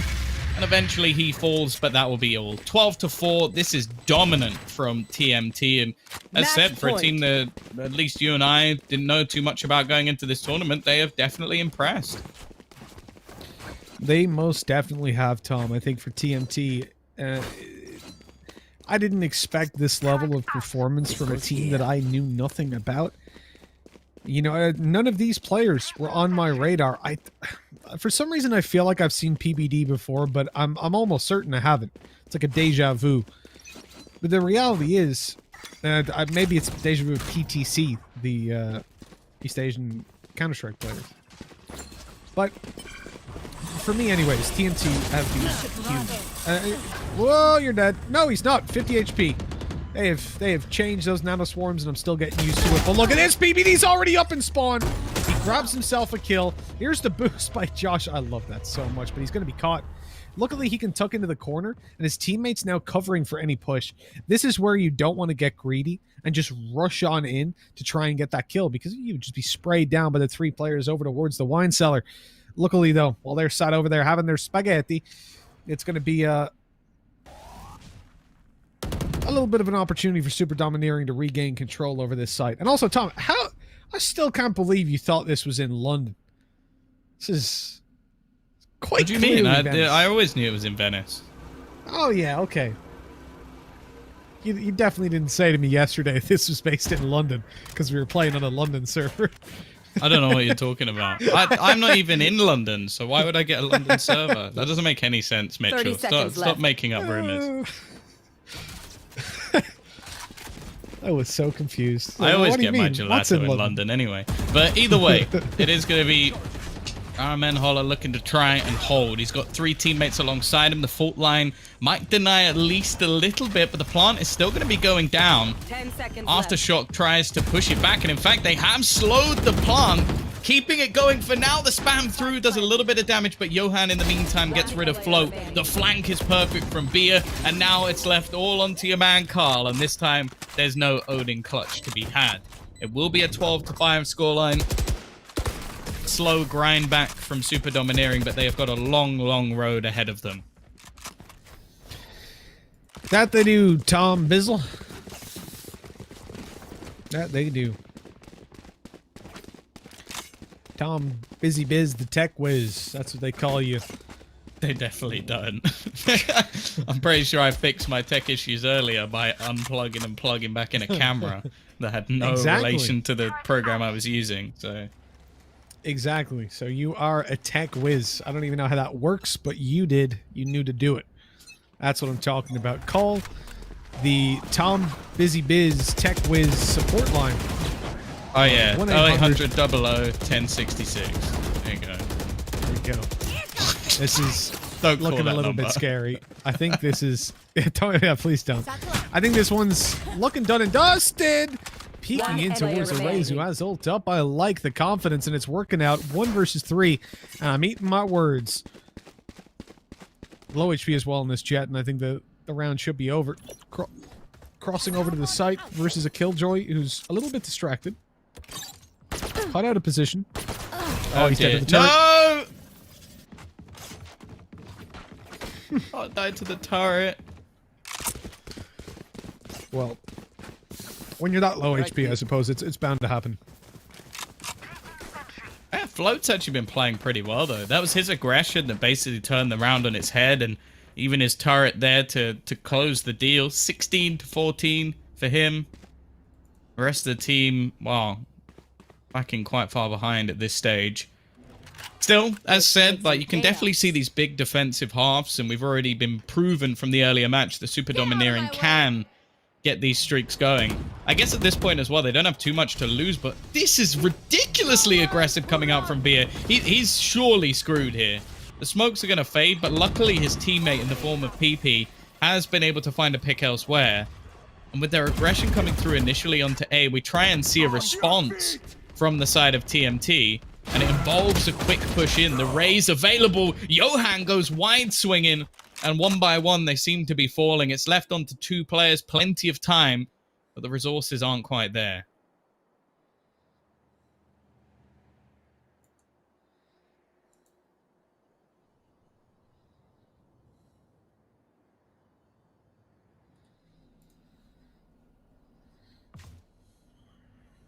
50 seconds on the clock. The time is ticking, but they've made the right read.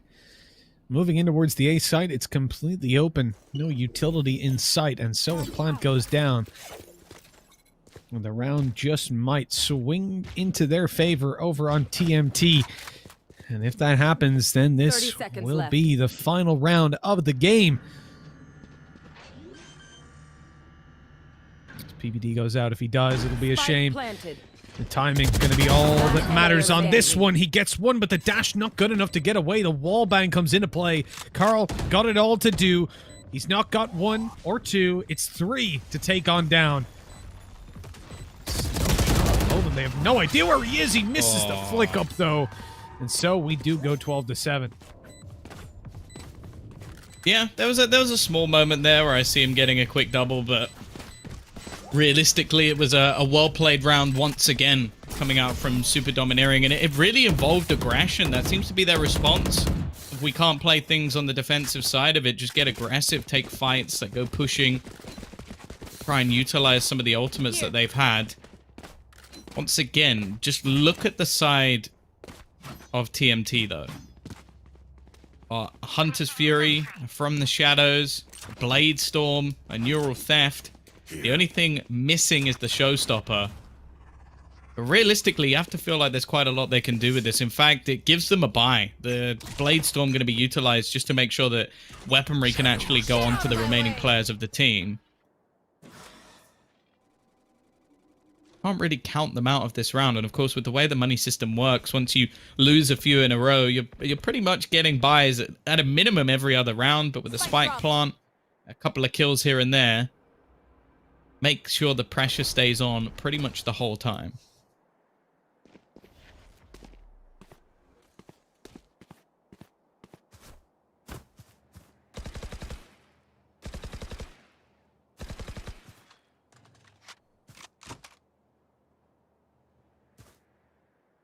Blocking sight.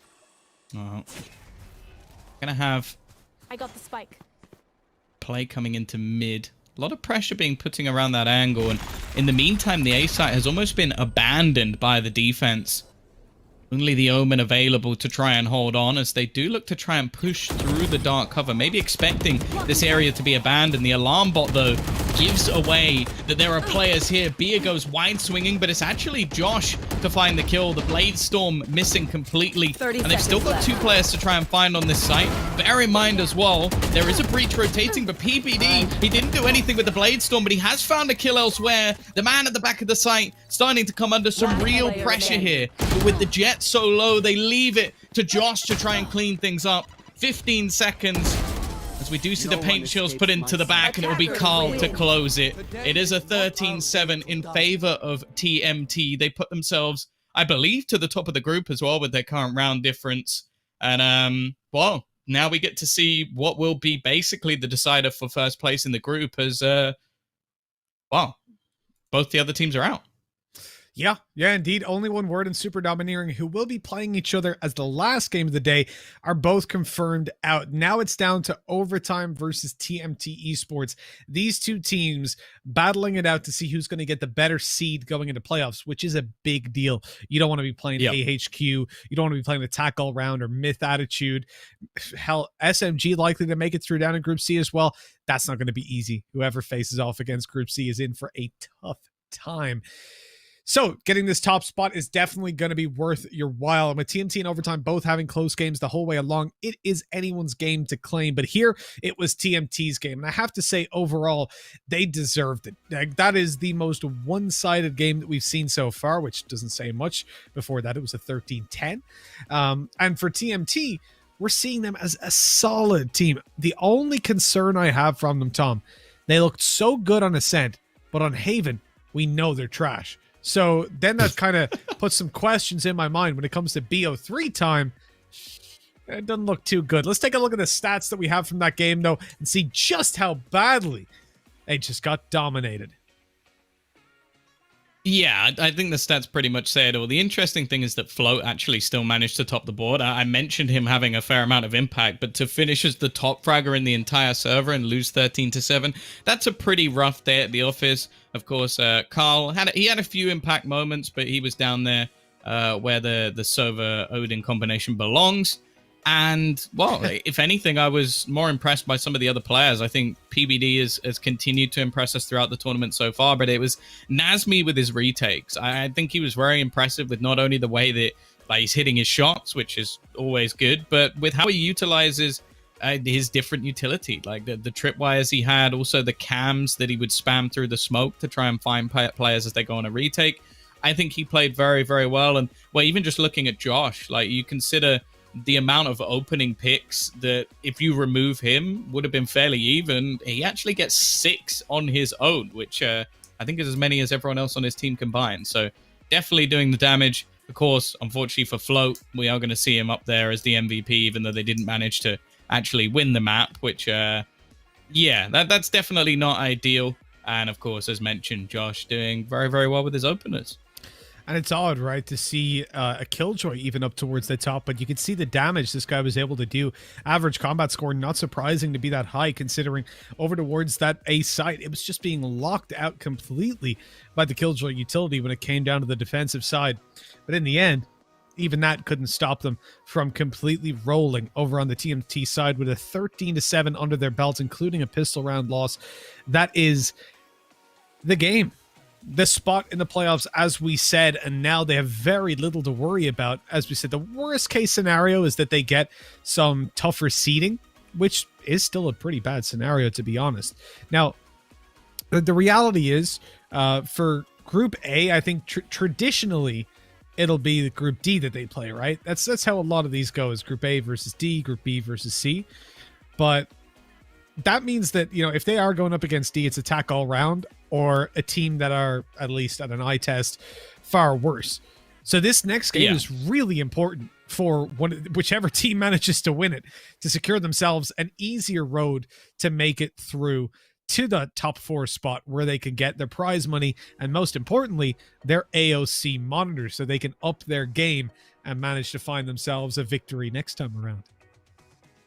That is also true. It's always nice to upgrade your setup. I know I've done that quite recently with all the lights and cameras and stuff. But yeah, if we didn't have good monitors, I think we'd be kind of stuffed with the majority of stuff. Doesn't help me play particularly better, but I don't want to imagine how much worse I'd be if I didn't have a decent gaming monitor. So yeah, that's going to be something. But as said, like, this next match, TMT versus Overtime, it's going to be pretty important to decide who actually comes out top of the group and has maybe a slightly easier road. Of course, being best of ones and random maps, there's a very small chance that there's like one of the teams slips up and you then end up playing them. It's definitely happened before in many other tournaments. So nothing's set in stone, but, well, realistically, you want to be aiming for that #1 seed. Yeah, you do indeed. You want to be shooting for the top so that you get an easier road in the playoffs. Seeding is very important in a tournament like this. And so we will see that game coming up in a bit. High stakes on the line as Overtime take on TMT on your screens in just a little bit. But for now, we're going to go and take a quick break. When we come back, we will have that juicy best of 1 to offer you guys. Stay tuned.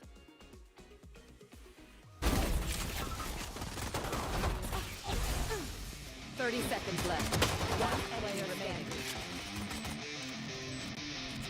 One player remaining.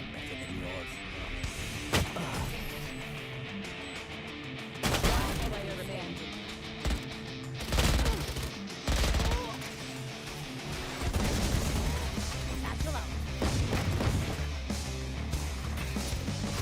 One player remaining. Spike planted.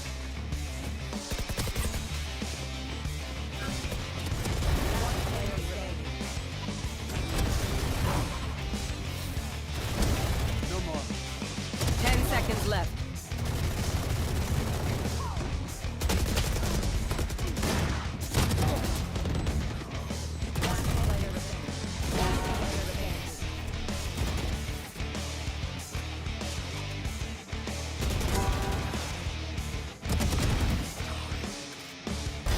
Be faster.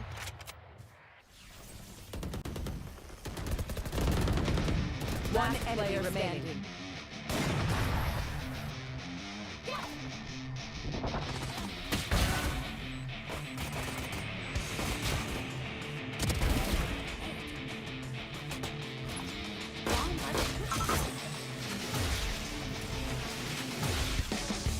30 seconds left.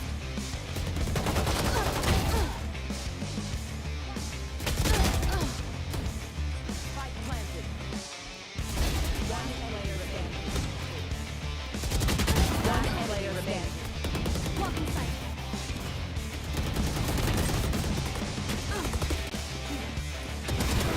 Stay down.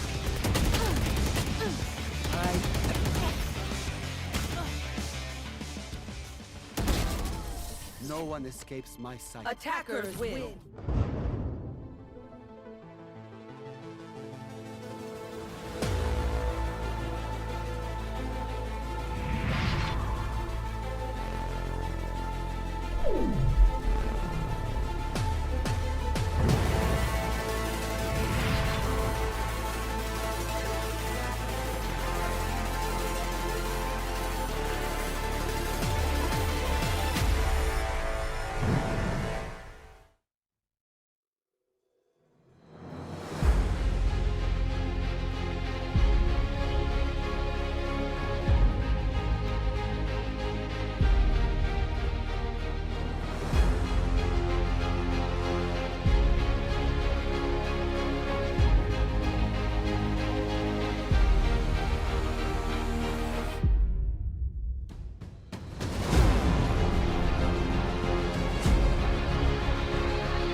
Let's build a dog out of sticks and twine. I can call you master, you can call me mine. Wrap me in plastic and make me shine. We can make a tall house, follow your design. You can call me mine.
Hello, everybody, and welcome back. We are glad to have you here with us for the AOC Masters Valorant Tournament. It is time to get on into the most important game of the day.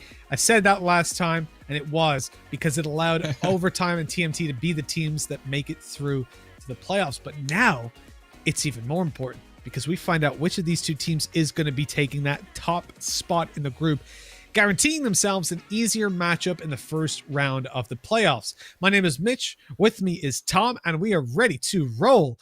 I'm excited, Tom, to get this one underway because both of these teams are 2-0. Both of these teams have had a difficult road here, less so TNT in the previous game, and this is now where the big challenge is as the giants of the group headbutt. Yeah, it's definitely going to be an interesting one. Of course, the way that this looks is kind of weird because you obviously have random maps, so you don't know in theory of like how things are actually going to work out for the two teams. Like if one team's getting their best map, if one team's getting their worst. Like we haven't seen enough from either of them really to decide in what direction this is going to be going. The unfortunate truth is our last game of the day is pretty much going to end up being to just tie things over, and almost for pride, I guess you could say. You don't want to go out in dead last. It will also make this a sort of wonderful little pattern being like 3-2-1-0, which I enjoy, but I'm sure the team that ends up with 0, or even the team that ends up with 1, probably won't do so much. But I do think that both of these teams have some players that are worth highlighting. Like from what we've seen so far from Overtime, I think we've seen Scary now be probably the best player in both games they've played, and overall just be very impressive on the Omen, like getting a lot of openers for his team and just being quite awkward to play against. And then on the other side of things, well, I know that you've been looking at Carl, but more realistically, we've been keeping an eye on PBD as the operator player, who again,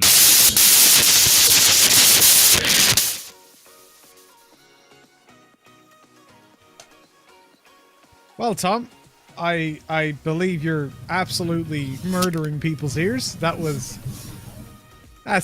weird. What the hell is going on with Tom's mic? Okay, so I'm gonna jump in and finish this one off while Tom fixes the blizzard that's going on in his house. What was that? So, looking at these team lineups here, TMT and Overtime, man, these guys are solid. PBD, we've seen this guy with an operator more times than I can count, just absolutely dominate these duels. In the previous game as well, okay, Carl didn't necessarily have the performance I was hoping for with the Sova-Odin combination, but Nazmi, he was insane. And coming in a Cypher, I'm really excited to see what else he has to offer. Hello, Tom. Has the blizzard subsided? I don't know what that was. That's never happened before. That was the I thought it was production. I muted the VMix call and everything. That was so unusual. But look, we're just talking about TMT, and we move on over towards the Overtime side. And obviously, Juju's a player we have to talk about when it comes down to that PBD versus Juju's battle. That's going to be really, really exciting to see. Now, it is on Bind. This map where we saw Overtime previously play without their Brimstone. We might see it make an appearance this time around. Yeah, who knows? I'm interested to see. Obviously, I think we're finally getting a match where somebody's not having to like just be banned, which is nice. I don't particularly enjoy that as a thing, but I guess I guess it's a punishment at least. Like I would be better than sort of just taking away a map from somebody in best of ones is not really a fair way to do it. So I guess punishing them with their picks and bans is definitely going to be interesting. But yeah, we head off to Bind. Definitely one of the maps I enjoy watching, especially with how defensive we actually saw it come up earlier. Like Overtime only dropping 1 round when it came to their defensive side. The problem is they've started on the attack, and their attack, to say the least, was poor. They really relied on individual players to actually bring them through a lot of these rounds. In fact, we were focusing, it was on Scary, who managed to win a couple of clutches here and there, and also Zeus doing quite a lot of damage with his sort of after plant positions, but never really winning them around. So I think that if TMT are looking to take this one, they've got to have a very good defensive side and then just prove themselves on the opposing side. And well, I'm a bit disappointed that Scary doesn't have his Omen anymore, but I'm hoping I'm going to be impressed with the Brimstone that comes out. I'm still caught up on the You're I speaking didn't some sort hear of it, so I alien don't language. know what you heard. It was like, imagine gale force winds being picked up by the most sensitive microphone on the planet. I don't know how it got boosted though. That's the weird It thing, because was- I looked over at my sound software and it was hitting like No, it- pure red. We couldn't like it was hear just red anything. no matter what I did. There were no words. There were no words. It was just the sound of, I think, electricity. I don't know what it was. It was like an That's a good alien sign. language. If you imagine an alien race that are all like Beatles, not like the, you know, love you, yeah, yeah. No, they're not those kind of like big threatening dung beetles kind of thing with the little pincers on their mouth. That's what I'd expect them to Choose speak your like. agent. Okay. It was, So that it probably was means at interesting. some point my PC's about to explode then, based off that. But Yeah, well, we'll possibly. carry on. And if you hear a much louder noise, it's probably that. Has Nazmi actually? Oh, he highlighted the agent, so I think it still It's goes good, it through. all I hope works, it yeah. does. Yeah. Okay. Thank God. That's I the don't. thing, I don't once want you- it. I don't want Nazmi's cipher to get banned. That would be a completely different story. I feel. It would. It definitely would. I think they'd still go for Jet, though, just to take PBD out of the game. This guy's absolutely insane. Now, here's where we get into the game. All right, the real meat of it. Bind. These two teams, we know they're capable on it. Overtime versus the wonderful boys over at TMT, the Teenage Mutant Turtles, as Tom called them, or as I call them, Dynamite. This is a position where I have to say, you know, if you're coming in as the attackers of Overtime, I think they're at a little bit of a disadvantage. The ball is going to get rolling for PBD. And if he starts to dominate those upping tools, there's no telling where this one can end up. Right here. Right here. Now, we are going to be getting into things fairly shortly. It is interesting to me that Juju actually does just go straight for the frenzy and sort of Kevlar, because it's something that we saw earlier on in the game, but hasn't really necessarily caught on. But it allows him to sort of dash forward and have that almost like, I want to call it shaky aim, where you don't necessarily have to be the most accurate person in the world because you have those extra bullets to transition in such a fast sort of case. And I'm looking forward to seeing if he's going to try and make a play towards the lamps, because that seems to be the almost perfect place to utilize this gun.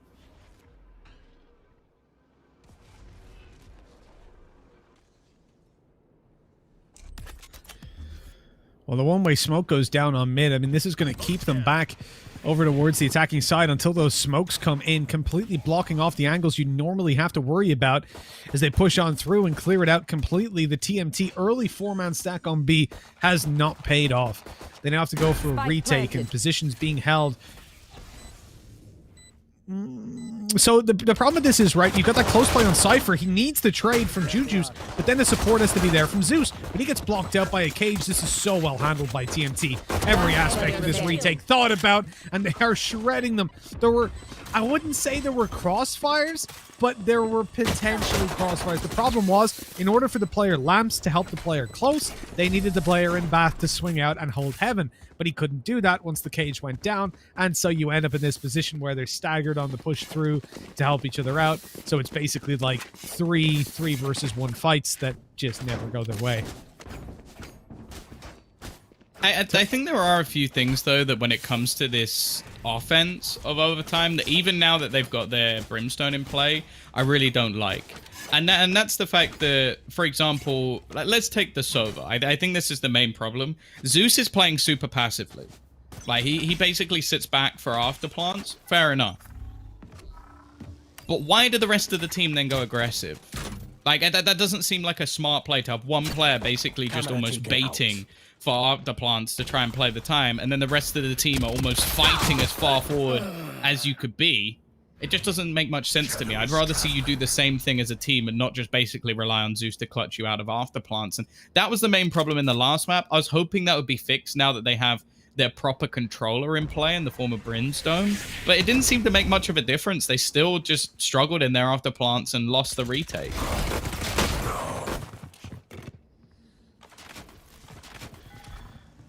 1-0.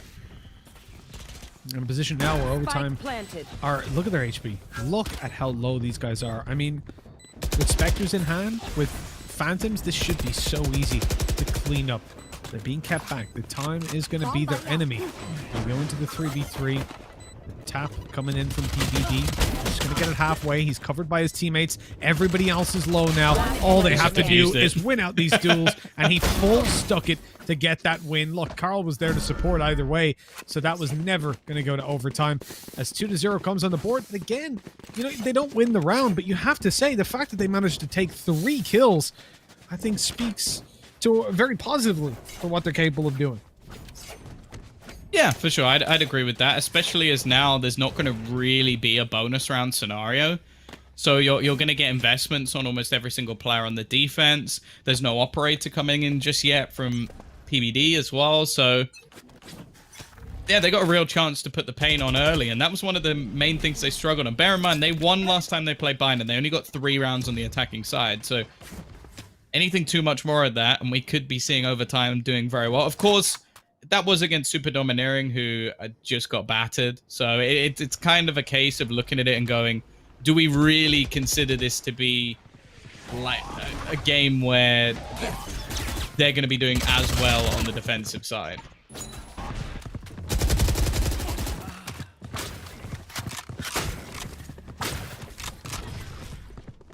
Going through those cages, headbutting them one after another. So 4v4 to get that spike down. I think TMT are in this position so often so far. You know, they're constantly going in for the retakes. And with the reinvestment that they made, Overtime have set themselves up nicely. If they can hold on, they're so heavily focused over towards Lambs to try and contain this. The fault line went down. Here comes the boom bot. It's going to clear it out, at least give some info over that there's 2 players in position here. And so they're a little bit more cautious about pushing through. Not clear in the corner, though. Lava's able to find a frag. Carl up close, looking to deal some damage. It's already halfway stuck. They've got to swing through, but they don't get it done again. Focusing on the fights, but not the ones. And so the defuse is allowed to just be pulled off completely. That is a disaster yet again. It's a running theme, isn't it? I think things are starting to continue. And I don't know. I've not been particularly impressed when it comes to these sort of afterplant situations where every single time there just seems to be not a lot of synergy between the overtime and, well, the rest of their players. Like, it just looks like they're trying to win this on an individual basis rather than having all the crossfires necessary. So we'll have to wait and see. Maybe there is going to be something a little bit more from this side. We're just yet to see it.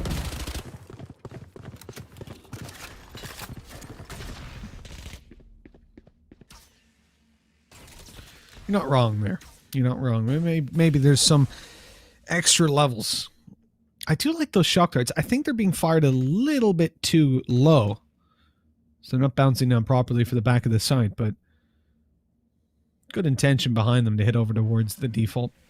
Or not the default position, but the default for Bath. We smoked out one. I presume Recon's going to be up in a second. Spike planted. TMT very comfortable with playing for these retakes, but not conscious of the fact that Scary could just push up the side and take that frag. In the molly, Josh. Okay, he's moved out. This is getting dangerous. Oh, they're all grouped up. Nice and easy. He didn't get that second tag, and so they're able to trade Josh out. It's a 3v4. Again, very winnable for overtime. This stick, yet again, by PBD. Surely he doesn't get away with it this time. He's still on it. He's still... Oh, there we go. Eventually taken down as he swung out wide. He didn't get that halfway this time, did he? Well, let's see if he did, because Johans... Yeah, okay. The 1v1, the smoke down. Yeah, it's going to be a full defuse. No way he gets this! See, if it had been halfway, it was theirs, but instead, he just has to save the rifle. Even still, they do make things very, very costly. So it's a round victory finally, and they're onto the board. But it's not like the defense are going to... I was going to say don't have too much trouble, but then again, you look at the amount of money they have, and it definitely isn't ideal. PBD at least can just go for a pistol and use his ultimate into the next round. And that's the other thing. Like, they've still got a showstopper available to them. From the Shadows, probably not going to be too viable, but then the Blade Storm as well could mean that this round is still possible. And realistically, I don't think the 3 rounds from overtime this time will actually be enough for them to close out the second half. So I want to see more from them almost instantly. Like, show a response.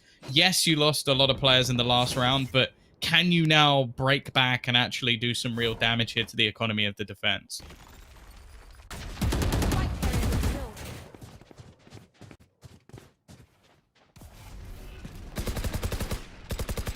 Well, at least starting out, the defense is not in too much trouble. The damage to their economy requires a lot of kills.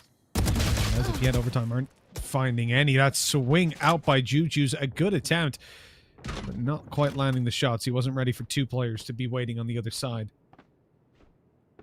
And so we end up again in a position where, for overtime, this A side is where they default towards. It's where they're looking to take. They've had so much success here in the past.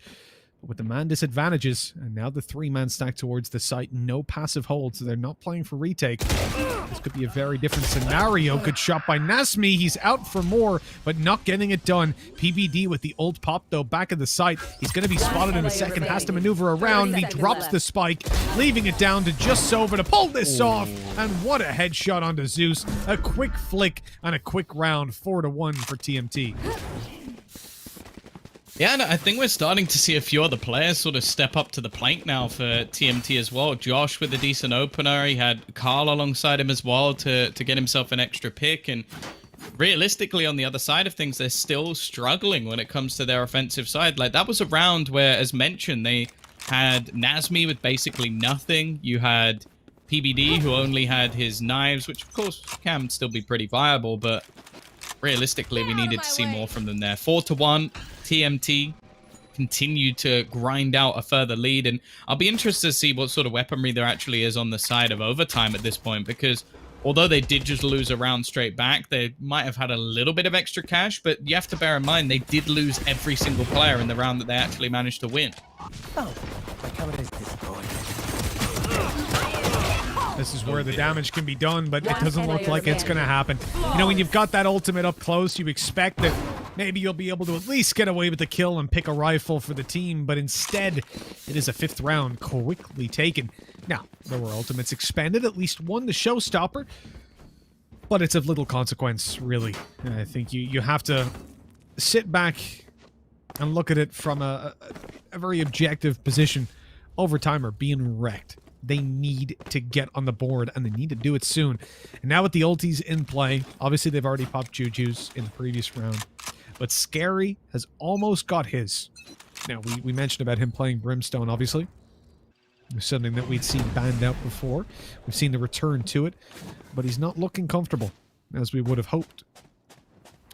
Then you look towards the rest of the team. Well, they've all got theirs online as well, with the exception of Juju. And really, if you can't get it done when you've got a full buy and when you've got ultis, Tom, there's not a lot of hope for you, I'll be honest. Yeah, I think that's the real worry that I have, is that the amount of stuff that they should have to utilize when it comes to their offense and what we've actually seen from them so far. Like, the last time they played, I don't remember a successful breach ultimate on the attacking side.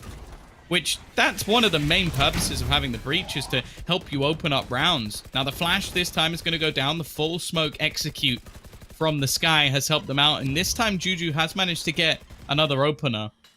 The problem is that hasn't been enough. And actually, the paint shells will deny them at least a little bit longer. However, we're already going to witness the spike being planted. A shock dart landing on the head of our man Scary. But ultimately, it doesn't matter too much. And there is the Rolling Thunder, holding them back. Johan will at least get a second for him as well, but thankfully Pinocchio's is there to put him down before anything gets too dangerous. 5-2, second on the board, but there will be plenty of cash available. And for the first time, Mitch, you know what? I'm excited. PBD has got his operator. Yeah, this is where things kind of go from bad to worse, to be honest. Like, you've already got that position where you're coming up against a pretty tough buy. A pretty tough set of rounds, and now all of a sudden in comes PBD up in hand. You also have to consider your Rolling Thunder expended in the previous round is a very, very high impact ultimate that now won't be there for another 3 or 4 rounds at least. This is where TMT get that freedom to work around, and we need to see the rest of the team adapt to a more sustainable strategy.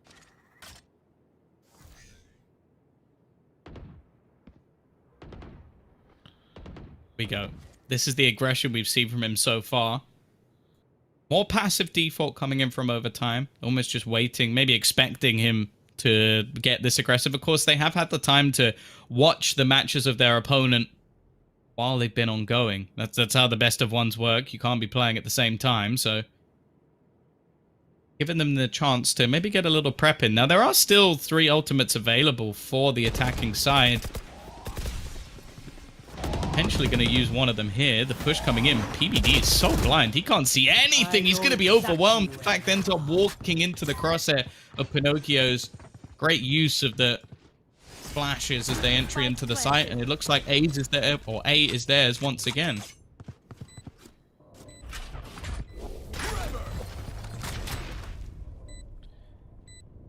You know, I think this round, and TMT have got the right read on it, is gone. It's done and dusted. When you've got that orbital strike in play to just come down and stop you from defusing, as well as having to deal with all of these other players, it's not going to work. I think you have to throw this one to the wind and accept where you're at. I'm not entirely sure. I don't know if our observer can hear us, but if he can he pull up the scoreboard real quick just so we can take a look at where the money is at? Either way, we'll see it coming into the next round. But it shouldn't have too much impact with the rounds that TMT have been able to build up. Obviously, they only get 1,000 credits for saving, and you can see there, yeah, they're still perfectly capable of getting a decent investment into this round. PBD might have to go for no armor. Okay, he's actually going to go for the rifle instead. To be honest, I don't see too much of an issue with taking an operator glass cannon, as we would say, simply because it doesn't have the same impact as it does if you're coming from Counter-Strike. You know, you're going to think, oh, well, if they shoot you, right, gun kick, you're not going to be able to hit them. That's not the case when it comes to the operator in this game, and it is very much just an extra 50 HP when you play with armor. And especially when you're a jet, you should be taking the shot, getting out of there with your dash. So it's much more feasible. Once again, we're going to see hookah control taken early. A lot of damage done from the paint shells, though.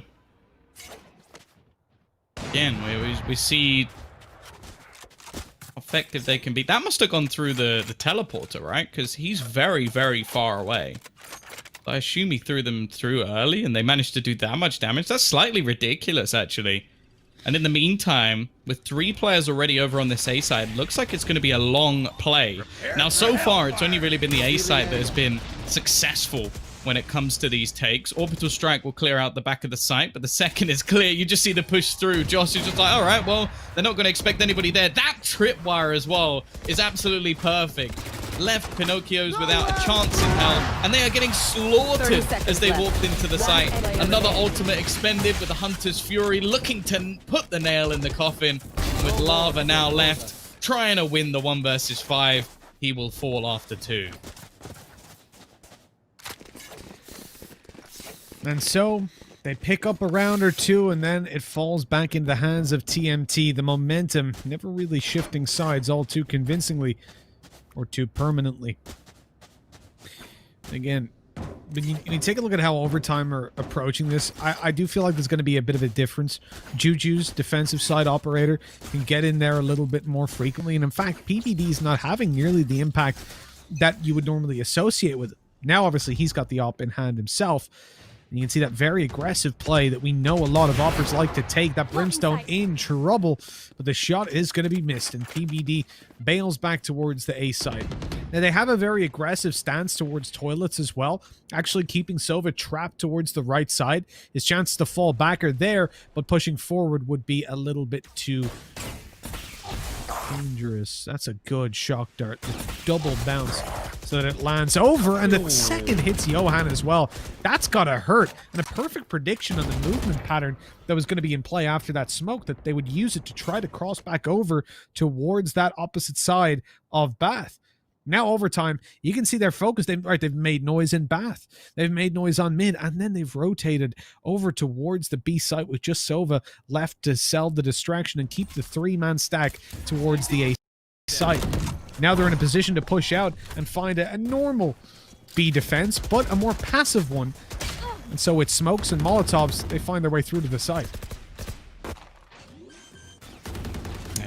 Utility keeping things 30 seconds left. relatively clear. Spike In fact, planted. the shock darts actually aren't going to reach the man planting the spike, so Not as much damage done as they might have hoped for. The owl drone sneaking in will find a bit of information, but look at the cages just holding them back even further, making things fairly awkward now for the defense trying to make their way through in towards the site. Already they lose the first man, but we know what PVD can do when it comes to these operator retakes. And one by one, the offense starts to fall.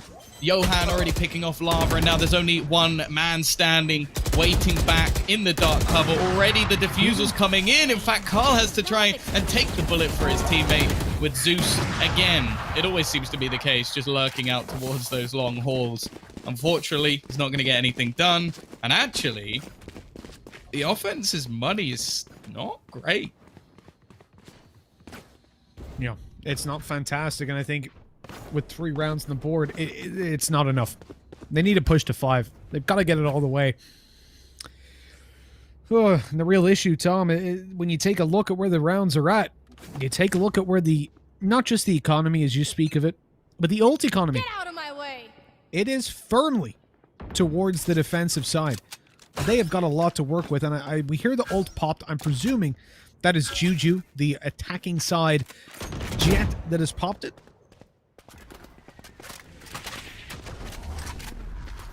And, oh, okay, smoke execute, but heavy bathroom control has been a feature. How does he get away with a second? There's the ult eventually thrown through by Josh as well. He gets the kill onto Scary, and we've got 1 versus 3 action on your screens. This is looking like it's going to be the end. Zeus at least able to pick up a kill. It sets him, I suppose, on his way towards his ultimate, but that's about all. With 1 round left to play with, there is a lot to be done. And Tom, do you know what's most devastating about this? If everybody on the attacking side had 1 more kill, they would either have or be just about to have all of their ultimates, at least most of them. But instead, they're in this position where they're so close, but by the time that most of them get there, the half's going to be over. Yeah, and on the other side, they're all but prepared. In fact, if Carl gets an extra couple of kills here, we could be seeing them with 4 ultimates going into the last round. And it's looking like another 9-3, so no real improvement from overtime when it comes to their offensive side, even with the addition of Brimstone, which I feel like that's where the majority of players are going to find the improvements. That's so sick from PVD, though. He's not going to get anything more, and in fact, the trades come in thick and fast. Do they expect Josh, though? Or does Josh even expect Josh? That's so risky. He had such a powerful position and just opts to try and run in and fight it. Wasn't really necessary. Had the flank perfectly placed, and now, in fact, a real chance for them here. The Cypher has at least found a lot of information about where the remaining 2 players are going to be kept. Question is, can Nazmi do anything in this retake? Both players sat all the way back, just waiting passively, not looking to try and face too much into this one, and the shoulder peek gives away the information. The peek is risky from Lava, but he has his teammate close by the trade. 8-4, 1 better than what we saw previously, and what we know from overtime. They've got a pretty good defense. Sure, be that as it may, though, 4 rounds versus a team like TMT, it's going to be difficult to pull this one off. They've not made it easy for themselves. Not by a long shot. But it's not impossible. They're a team that's capable of doing it on the defensive side, and they've stacked up towards the A side. That is probably the most important factor. This pistol round will early see them in a great position to deal some bodily harm towards their opponents. With the Brimstone in play, and this is where you get a much better one-way smoke on middle if you are putting those down, because the smoke obviously is a little bit smaller, so it gives you more of the feet to see as they push on forward. Whereas the Omen smoke it's a little bit more obscuring. Okay. More room to maneuver on it.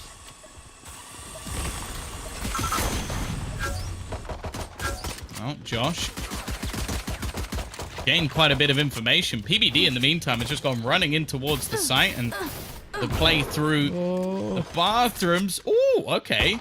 I'm surprised he actually manages to get away with that. And in the meantime, Nazmi has found a trade. The problem is Josh comes pushing back through, and it's left all onto 1. Again, we talk about a Cypher in a clutch.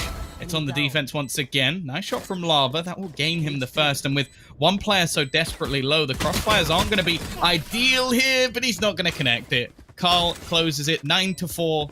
And it seems like we're going to see a similar scenario to last time. They're going to need a hefty comeback if there's going to be any chance.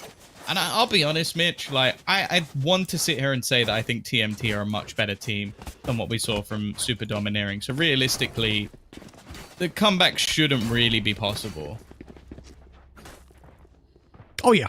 I agree with you entirely. And I think that's something that has already been pretty much proven at this point. I mean, you consider that TMT versus Super Domineering was 13-7, and really even more convincing than that scoreline might suggest. So I think it's fair to say they're a better team, and so the comeback will be much more difficult to mount, especially with no pistol round under their belt, especially with these players being... Well, that was a great nade. Josh still gets the kill. Yeah, fake nade. It's okay. They know there's another player up close as well, dealing the damage to him with those blast packs, but he is still alive in the right corner. They might not think this to be possible, although I think he's just shot and given away his position. So that is good night and sweet dreams to Zeus. A nice little turnaround by Johan to deal with Scary, and they've only got the Cypher and the Smoke to deal with, which Nasmi cleans up quickly. 10-4. That's not a military command. I'm simply telling you the scoreline, which... As you can see, it's only in favor of... We've gone from military to Navy. I don't think I know any Air Force ones. Clear for takeoff. No, the ground! Yeah, well, that's what overtime should be saying at this point, because they are crashing and burning. I think for TMT, or as they're known in-game, they're in a pretty good spot to just finish this one off if they manage to find the first buy round. Yeah, obviously this one is a bonus, so take this one with a pinch of salt. Yep. Don't get the overtime bell ringing just yet. But at the same time, just look at the aggression that's already come through from the defensive side. They've gone pushing all the way through the flank. They know at this stage that this has to be a play towards the A side. The question is the flank going to come in time? Because there are trip wires available to try and hold them back. It seems like they might have actually updrafted over it, so that flank is still coming thick and fast. However, Johan has already managed to get a double kill into the side. They're going to need to have a hero play, and Scary might be the one to start things off. They don't expect Juju, but he whiffs! His flank has failed miserably, and Johan's found his third kill of the round. Now they know where this last man is coming from. They are waiting patiently. Johan falls, but PBD is waiting, and that might just be the nail in the coffin. 11-4. They had everything they needed, it seems. Unfortunately for them, Johan had other ideas. Well, overtime, it looks like they've secured themselves the second seed at least. Whoop, whoop. But that might not be as good as it sounds. I mean, again, we mentioned that, let's say, for example, in Group D, if they come up against that group, Attack All Round are likely to top the group, meaning they would play versus the second in whatever group they're against, which in this case would be overtime. The other teams are Todak, Team 600, and Frostwolf. Now, I don't particularly know them. I'm not an expert on those teams, but I definitely would rather play them than Attack All Round. That's for damn sure. Same can be said for Group C. You'll either play Myth or Team SMG. Either way, that's a bad group. You don't want to be playing either of those two teams, to be honest, but I guess you'll take SMG over them. And then AHQ or Bren if it's Group B. More than likely, again, we're not speaking in certainties. No matter what, that means that your second seed is in trouble. And so, for overtime, this is a crucial map to win, but it's not looking too likely. You can see the setup is towards the B site, though. Maybe this gives them a chance. The Bookie attempt, well, we've seen it a lot so far, Tom. It seems to be a much more prominent weapon within Asia, a very much more prominent weapon within Asia than what we've seen in Europe, but unfortunately not really landing anything. And as these pistols, they do skirmish for it. They're fighting tooth and nail, but not going to get a lot done in the end. Cage triggered. Oh, they are going to clear. Okay. Nasmi is aware. Johan's had a good couple of rounds as well, making sure that things don't get too out of control. But it is match point now, and hey, the TMT have looked really good. In fact, like, we talk about some of the matches that we've already witnessed, the only ones we've really seen that have been dominant have come off the back of them. They managed to destroy the guys at Super Domineering in the last match, which they won 13-7. Obviously, the closest one, in fact, was actually versus Only One Word, which maybe says something about them, that they didn't have some of the better games versus the likes of Overtime Esports, but nonetheless, it's not going to matter too much. Nice work from Juju, though. An early aggressive peek will give them the man advantage, at least for now. The spike, in fact, dropped on the ground just behind that point, so they are going to have to go and retrieve that at least, but for the attacking side, they've got plenty of time to play with here, and of course, still 8 attempts to close out this map. It's not bad. Not bad at all. And that's not to say they won't do it right now. Overtime, starting to rotate that third player towards the A side. They're getting cold feet towards B, and it's the right call. They still have lots of utility in play. Lava now spotted. They know that he's towards the close left as they swing around. He's boosted up, though. Good boost by Brimstone. We'll see if this stim pack is going to be able to help. A free kill on Josh and a spray down for Nasmi as well. A 2v5. A difficult situation for TMT to recover. They've been spotted as well as the ultimate comes through. And with that, I think we conclude the round. But the question is, do they even want to save the money that they have? They might want to just throw themselves at this one and deal as much damage as they can. Maybe even bait out the likes of a Brimstone ultimate. 20 seconds remaining as they shift backwards towards the spawn, and it is looking like they're going to just concede this and save over the weapons.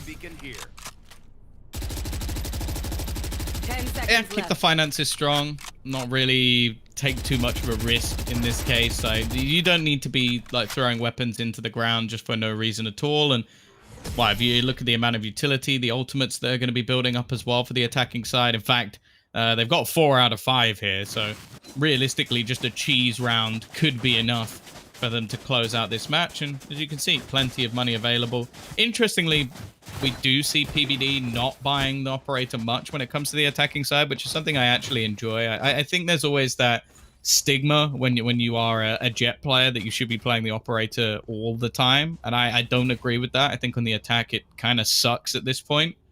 Zeus, though, is still a man after your heart, so clearly Mitch is praying for the comeback, or praying for overtime, I guess you could say, as he does have himself a cheeky Odin in play.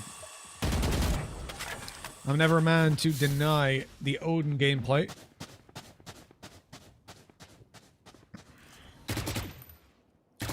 But 12-5, you know, the only way I see them winning this is if they take 5 Odins. Then they've got a good chance.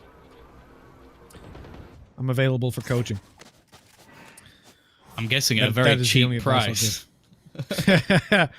So, boys, I'll pay 5 you. Odins this round. Well, look, 12-5 operator in play for Juju's. We said this was going to be a big impact factor. The fault line hasn't hit him. Still safe in the corner.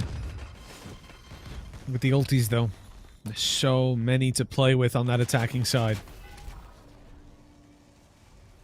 They're burning up a lot of their utility. I mean, oh, the shot missed. Juju's about to be spotted as well. He's in trouble. He's dead. No way he survives that. Where's the ult thing? He was in the corner. He got 2. Oh, Josh, what is this? Running onto the side, ulting 2 with the showstopper, and he's looking to end the show indeed. Okay, orbital strike comes in. It delays the spike plant, but not for long enough. And they realize now there's going to be 2 players rotated. Time to TP as they make their way towards this A site. Overtime have been taken for fools. And this will be a plant that's about to come in. No denying 10 it. seconds left. With 10 seconds remaining, they have plenty of time to get that one down. Oh, what? He's wallbanged him. They won the round. They've won the round off of a cam that was placed early. A wallbang. He must have been low.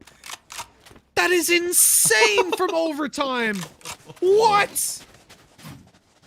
That's a really nice shot to hit as well. They're coming off the back of lava. Like, not only utilizing, but that was from basically the spawn area as well. Like he was back towards just coming into the site and straight through the box. I didn't even know you could do that much damage through it, but that is unfortunate. That is really unfortunate, because if anything, TMT definitely played that round better, especially Josh. Double entry off the showstopper plus the 3rd off a nice headshot. That was with a Phantom as well, and that's the confusing thing, is the Phantom has that lower pen versus the Vandal. I don't know how he did that. It must have been just clean headshots every bullet through. That's sick, dude.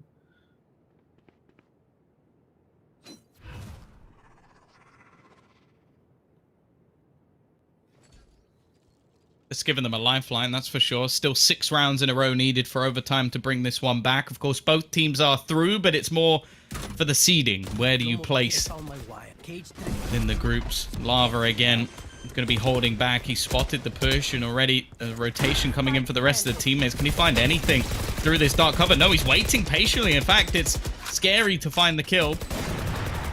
Give them an advantage which continues to grow as Juju already finding another. I think the remaining members of this squad have realized they need to take a battle, need to take a fight, and Josh is waiting on the angle, but it's Panocia again to find himself a couple of kills, leaving a spam through to be all they really have, and Johan has decided, you know what, I want to keep my gun.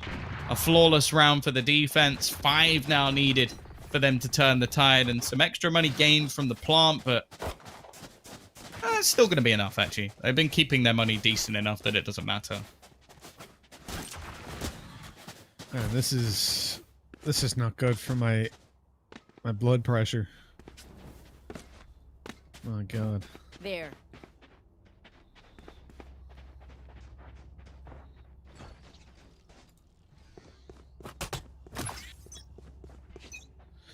It's the most amazing, really, considering the fact that, like, overtime mentally must have been close to being checked out of this game.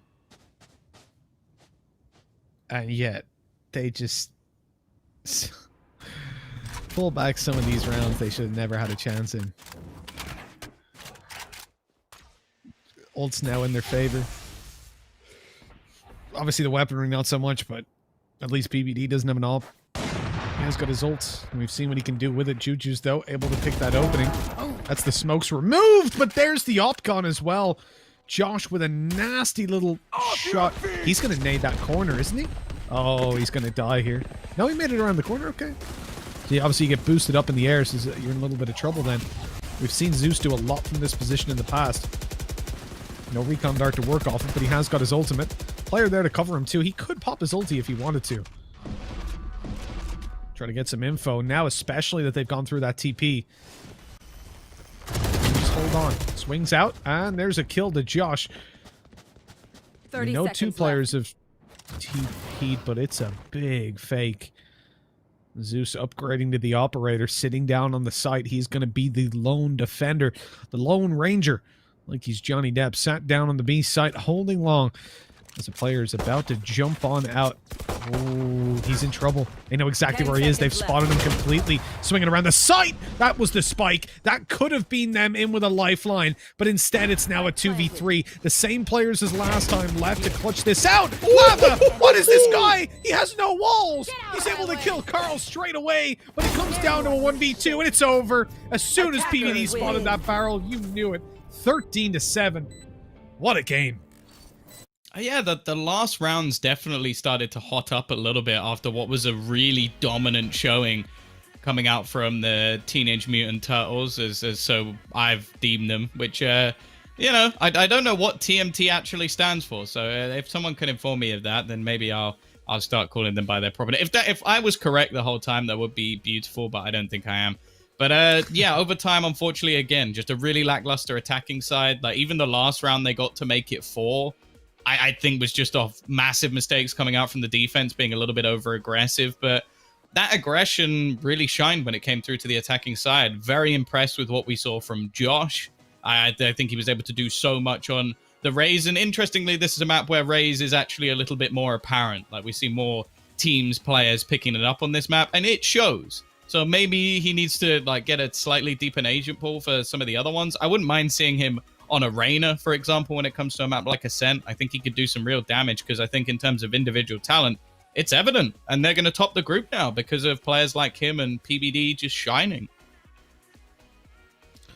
I'm impressed, Tom, by what we've seen here, and it looks like we're ready to show the post-game stats and see exactly how things went down when it came to the kill department. And no surprise when you look up towards the top that Josh is leading the charge. He had that insane play jumping through to the site. He wasn't greedy to get the first kill. He waited. He made his time, and in the end got a double and then a headshot right afterwards to open up and lead them through to the 12 rounds they got on the board and eventually the victory.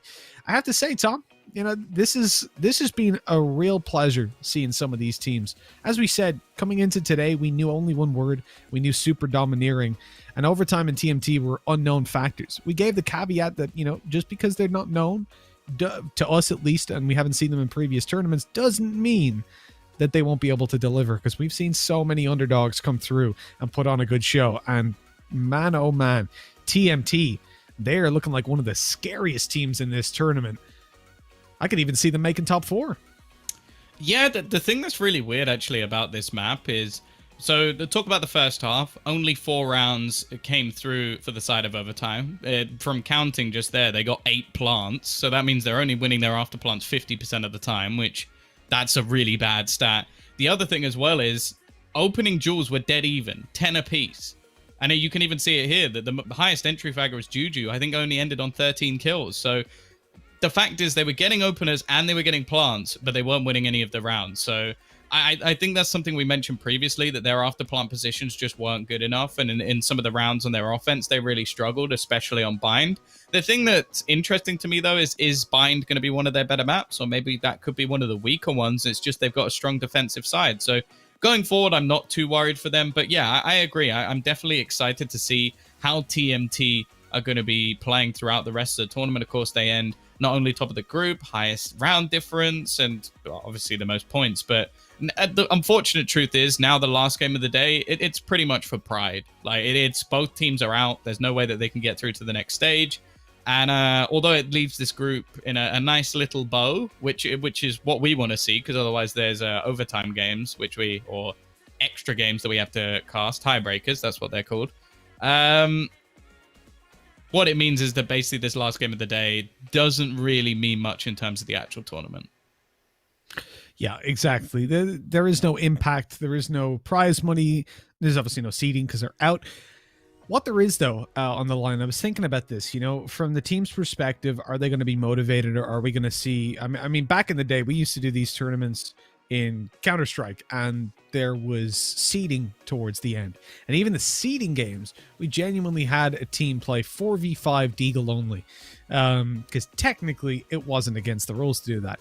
Now, I was thinking, you know, are we really going to see these teams try because it's a game that doesn't matter? And I think we will, for the simple reason that on rankings alone, it's worthwhile. Like, you can jump up a lot in the rankings on these Spike GG, VLR, just by winning these games. And so you're not going to want to just throw this away because I want to go have dinner, I want to hang out and, you know, chill.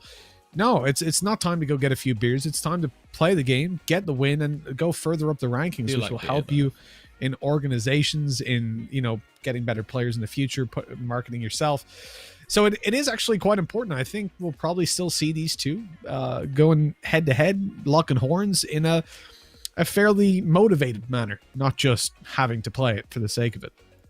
Yeah, I also hope that maybe we get like a few spicy agent picks, but I guess that's something we can like discuss a little bit later on, as we are going to be heading off to a short break. There is one more match still to come to decide who finishes bottom of the barrel. Make sure you join us after a short break. Nowhere to run!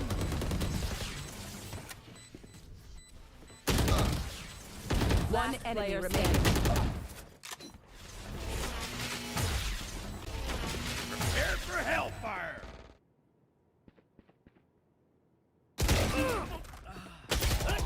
Oh, my camera is destroyed.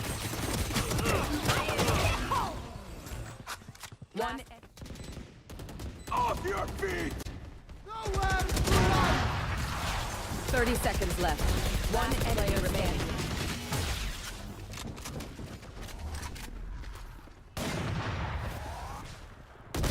The fire in the hole! Watch this!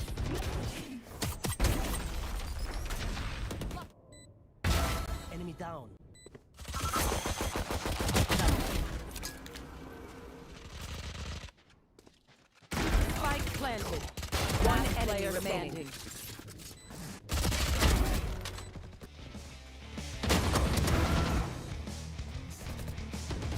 Cage triggered.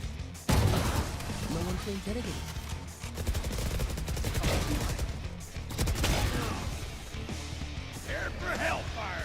30 seconds left.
Let's build a dog out of sticks and twine. I can call you master, you can call me mine.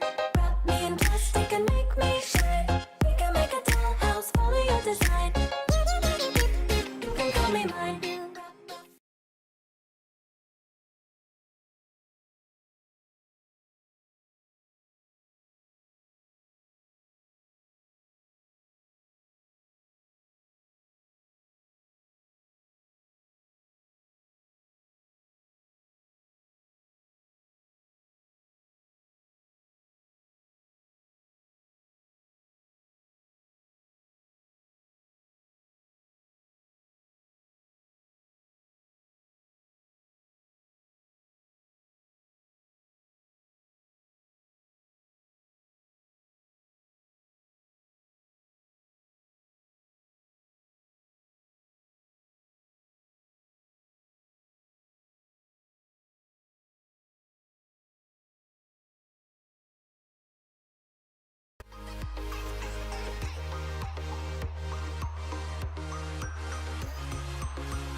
Hello, everybody, and welcome back. We are ready to roll and rock with the final game of the day. As we said before, we went to a break. Not the biggest or most important game of the day, as in fact, both of these teams are already Probably out the least of the game. important. It is the least important, that's for sure. But these guys are now fighting for the rankings, and it's something that's important to a lot of teams, just to climb up the regional rankings and garner that extra respect. It's only one word versus Super Domineering.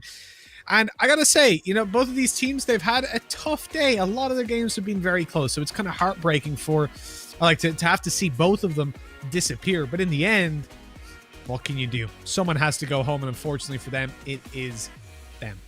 Tom, I think we're going to take a look over at the games that have happened so far today and how we've gotten here to the final games of the day. And in those, you'll notice, like, everything is within 2 or 3 rounds. That's pretty damn impressive. Except Almost 2 of the everything. games. Yeah, the first 3. The majority. Yeah, so it's not like 40%.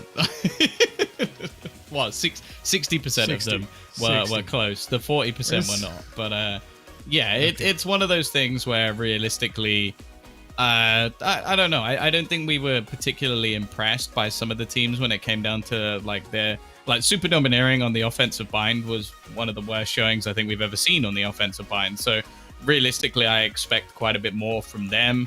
Unfortunately, that seems to be the case with them going into these tournaments. They went out 0-3 in the last one. I'm going to be honest. I think they're going to go out 0-3 in this one. I've not been particularly impressed. Obviously, with only one word, we saw Attention in the second game have to play a different agent because one of his teammates decided not to ready up. And considering in the first match that they played, Attention was probably the best player.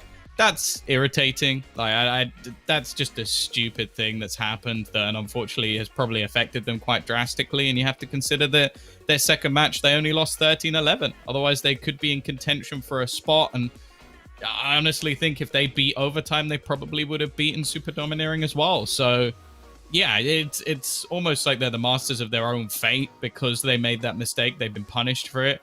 TMT, though, I've been impressed. Obviously, the only team that went close to them was the side of Only One Word. So potentially that could have been the decider match if Only One Word hadn't made that mistake. We'll never know. Unfortunately, they're not going to be making it to the playoffs this time. And that definitely leaves the spot open because last time they finished 3rd. Well, there you go, right? So there's potential for some of these teams to actually walk out still with the crown on their head. And that's really what we want to see. We want to see these teams fighting it out and new players really emerging as the top of the region, because otherwise it gets a bit boring, doesn't it, Tom? I'm excited, you know, to get this one underway and really see what they have in store for us. And we're going to take a look at the lineups here before we get into the game. And you see Super Domineering. We've obviously seen these teams throughout the day, but if you're just joining us, over on the Super Domineering side, I think that there's been a couple of different players, but Float for me has been the one that I've enjoyed the most, purely because he's on that Killjoy and he's still making it work, still showing up in style. Yeah, for sure. I think he's that's the problem though. It's a gift in the sense that obviously having somebody who's playing a Killjoy and fragging out is good, but it's a curse in the sense that there should be other players that are stepping up to the plate. Like if your duelist are being out fragged by one of your more defensive agents, like that's a problem, and that's what we consider a lot of the time. Like I think it was Angel who was saying the Killjoy when it comes to the attacking side is somewhat useless. Well, in fact, he was their best player on the attack of Ascent. That's somewhat unacceptable. We're going to switch things up, though. We're going to be heading off to Split. And as mentioned previously, when it came to the side of Only One Word, they were not good at Haven. Both matches they played so far today have been on Haven. Now we head into Split. I honestly think them starting on the defense might be enough for them just to win out this whole series. Big words, big words. All right, so you think that this is going to be a nice, easy game for Only One Word. Give me a score line. Let's go. Let's go 13. I'm gonna go 13-6. I think they're gonna absolutely batter them. 13-6. Okay. I might as well try and be a bit more spicy in this one, right? It's not like it means anything. True. But those are big words, big predictions from Tom Busy Biz, the technical whiz, and apparently you disagree. Whiz. What was your prediction then? I think it's going to be a much closer game, Tom. I think we're seeing 13-7. That's what I see. I'm being bold. To ooh. Ah. To who? We to got ooh. 2 jets, which that would definitely make things interesting. Let's get 5 jets. Let's go. Oh, here we yes. go. Here we go. Surely this Now's can't already be locked. allowed. So what are you doing, bro? No, it'll I know. it'll level out. Don't worry. You can't quite do that, unfortunately. Hyde selecting the jet there. So this guy is normally a Wait, cipher. what? Are we actually doing this? Ooh. Attention coming off the jet, but actually contemplating going in for a Phoenix. So we already saw attention forced by Tin not joining the game earlier down into playing a Reyna. And maybe he just liked how it was played. Although he ended up not top fragging. It was Tin that was up the top. Is this a real comp? Select your agent. What is going on? So Darkus- they're not gonna play a sentinel. Well, I suppose technically Darkus do. is normally an omen. Okay, they're locked in. They haven't selected in time, so they are locked into what is on their screen. That is a composition. Is it a good composition? No. What it would have me saying when I see it is, ooh, why would they do that? And they've had me saying that all day long when I looked at their Haven C defense, so I guess it's no surprise. Looking over towards the opposition, the attackers, well, I think this is more normal, more standardized across the board. Especially, what strikes me more so, not playing a Sentinel, and yeah, as you said, Tom, technically they are, yeah, no. Playing a Sage, considering they're starting on the defense, is unusual to me. Without a Killjoy, without a Cypher on a map like this, you're going to struggle. Holding down that B side specifically. And what's even more so Hybe is normally the Cypher, and he is still playing B, but he's playing B as a Jet. And Jet's normally going to be the supportive player between A and mid, to allow you to go up through ropes, take those aggressive fights when you do pull out an operator. It can be very useful for locking down control there. But this time, playing B, well, it's not conventional. Not at all. And who's it? The rotator is the Reyna. Okay, it makes sense. Can still duel in middle. You'll be much more close range. Oh, Hybe's out of here.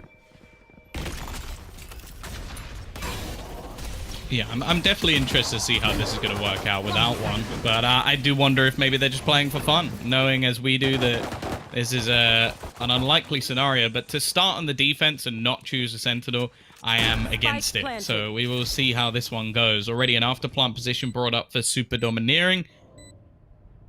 And yeah, it's going to be pretty rough to try and get back into this one. They do have the Reyna's Lear available to them. Yu is going to pick off one, but Bia is there to trade. Well, trying to sit back a little bit more passive. He's got his teammate in the form of Float. He's going to take out Attention, and eventually the trades come through with Darkus falling as well. 1-0 in favor of Super Domineering. Yeah, I'll be honest, like, if you're going onto the attacking side right now, you're going to be feeling very, very confident because they don't really have anything to stop you. Exactly. Well, I mean, you said that with Ooh starting on the defensive side, that should be enough for them to win it. I mean, for this composition, do you want to? Yeah, I didn't expect them to prediction? pick this. I'm not going to change my prediction. I think they picked this because they know they're better. But at the same time, like, I don't know. I just don't get why you wouldn't want to, especially on the B site in particular. Just having all those traps available to you are so valuable.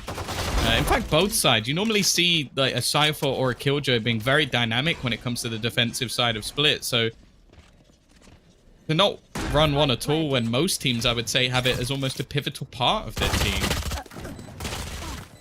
Especially on this one. You consider as well that Hybe didn't necessarily have the best of times earlier on. Now putting him onto a Jet, maybe he just felt out of his comfort zone in this tournament versus these teams and said, you know what, screw it. I'm not feeling Cypher today. I'm going to go for Jet. I'm going to play the big game. Not sure I think it's a great idea, but maybe that's a part of the thought process. I want to say anything but that they're just coming in to have a laugh, because I really hope that's not the case. As I said, rankings are important, even though at the moment they are very flawed. Being in the top 5 in your region is the top 5 in your region, regardless of I'm going to go ahead and say them being top 5 in their region. It depends how many other regional tournaments there are, but it seems pretty slim considering they're finishing outside the top 8. True. It depends how small your region is. I could be talking about the county. Do they have... So let's see. If we go through Asia, AHQ is currently 11th. I think they're the top. Oh no, attack all round of 6. It depends on what ranking you're using as well. I'm looking at the spike. There's one VLR in which AHQ are 5th and attack all round are 4th. Myth are 16th, Team SMG are 18th.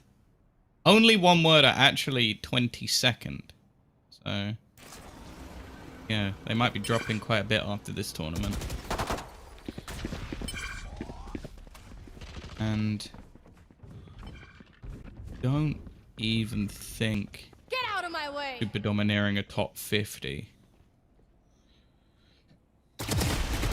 They could get some decent points out of this if they do manage to win.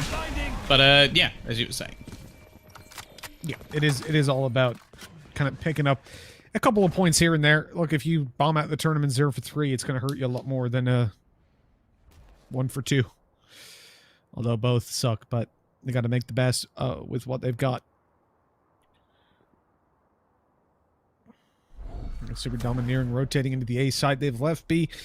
And there's still a 2-man stack here. They've still got a lot to deal with, especially as Paranoia is still online for the Omen. It's going to be thrown down right about now. There we go. Full blind. B's dead. Ultimate dispatched completely, but they have managed to trade out. There's the swing coming through, but the time taken to get that kill with the Spectre has allowed the trade to come through, and the rotates as U are all over the site. Or outside of it, at least. And on range, well, winning those battles relatively easily. 12 seconds remaining. It's time to just rush in and get the plant. But as Mao falls, he's heard and swung on immediately. That is going to be a 2-1 scoreline as only One Word get themselves on the board.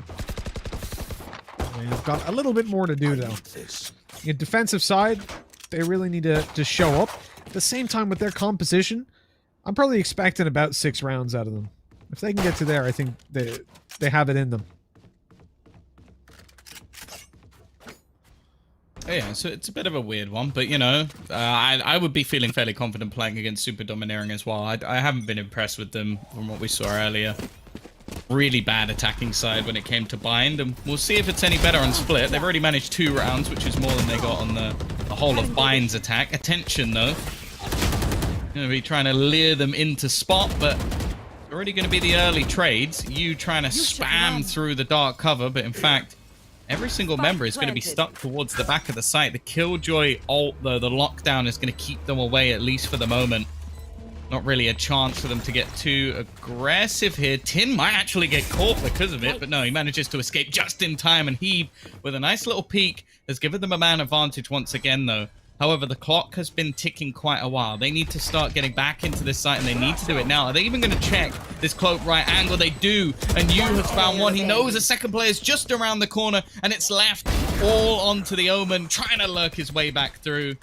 The diffuser is going to be coming in, and it's a second round on the board for only One Word. The second round, tying it up. And making sure Super Domineering don't get off to too good of a start. Pistol under their belt, nothing else really found. And I think that's the important part. You know, you can still sit here with confidence if you are only One Word at this point.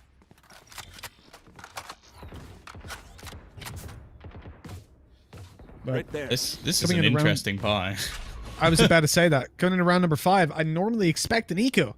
Or a force. They've gone for some sort of a mid-tier interpretation of the two. Thrifty.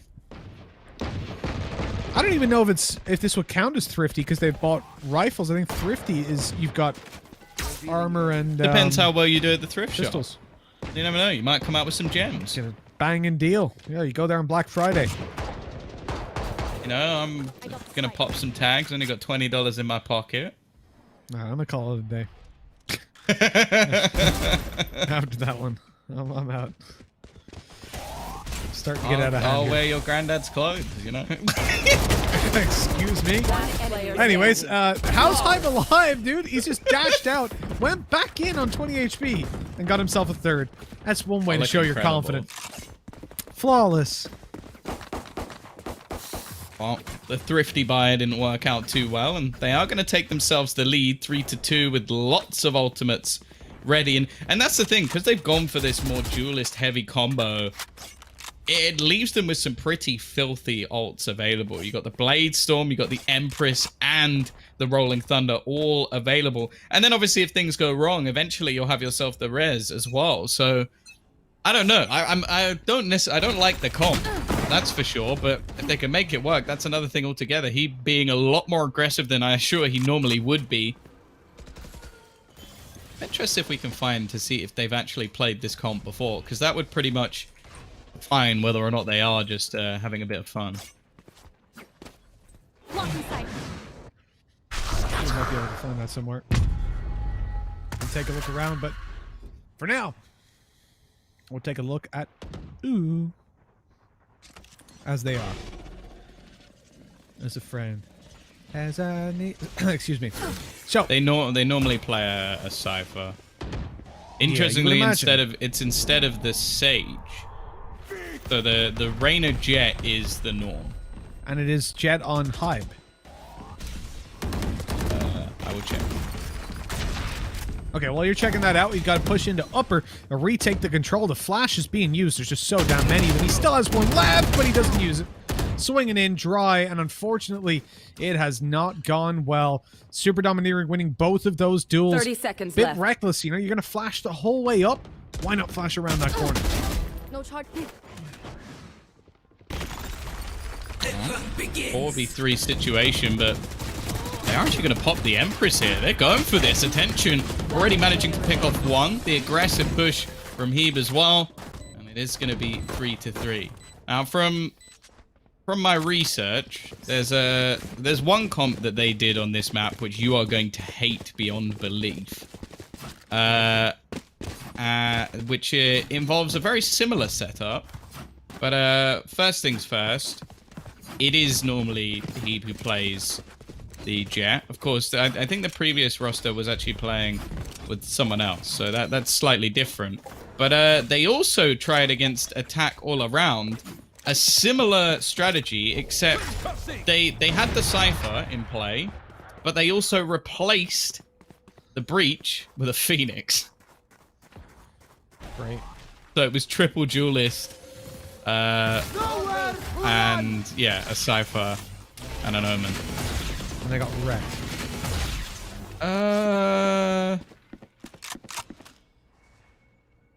Yeah. It was 13-8. That's not too bad. Against the tackle round, that's not too bad.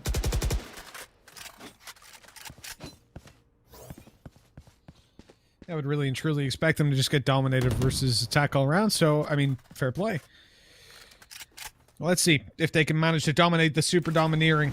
It is 3-3. Super Domineering given a couple of rounds here. The leash is being loosened. They've been given some length to it.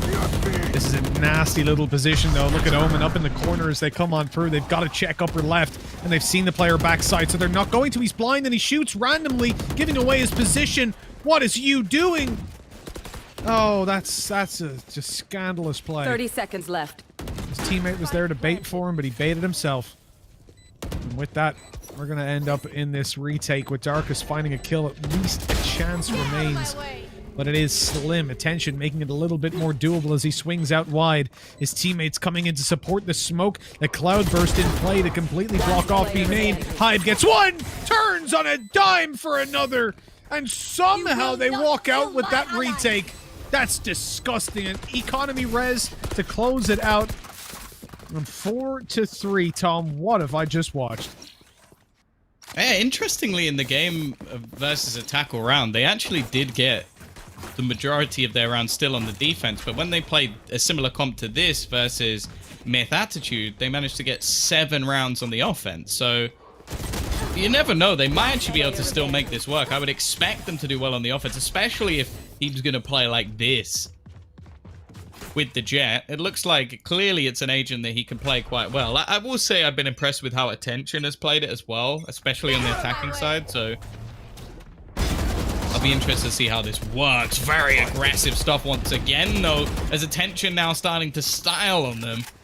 You alongside him, leaving just 2 players remaining. Try and set a crossfire with the turret, and it actually works out quite well. Surely we're not gonna do this, right? Okay. Bit aggressive, and by a bit, I mean very.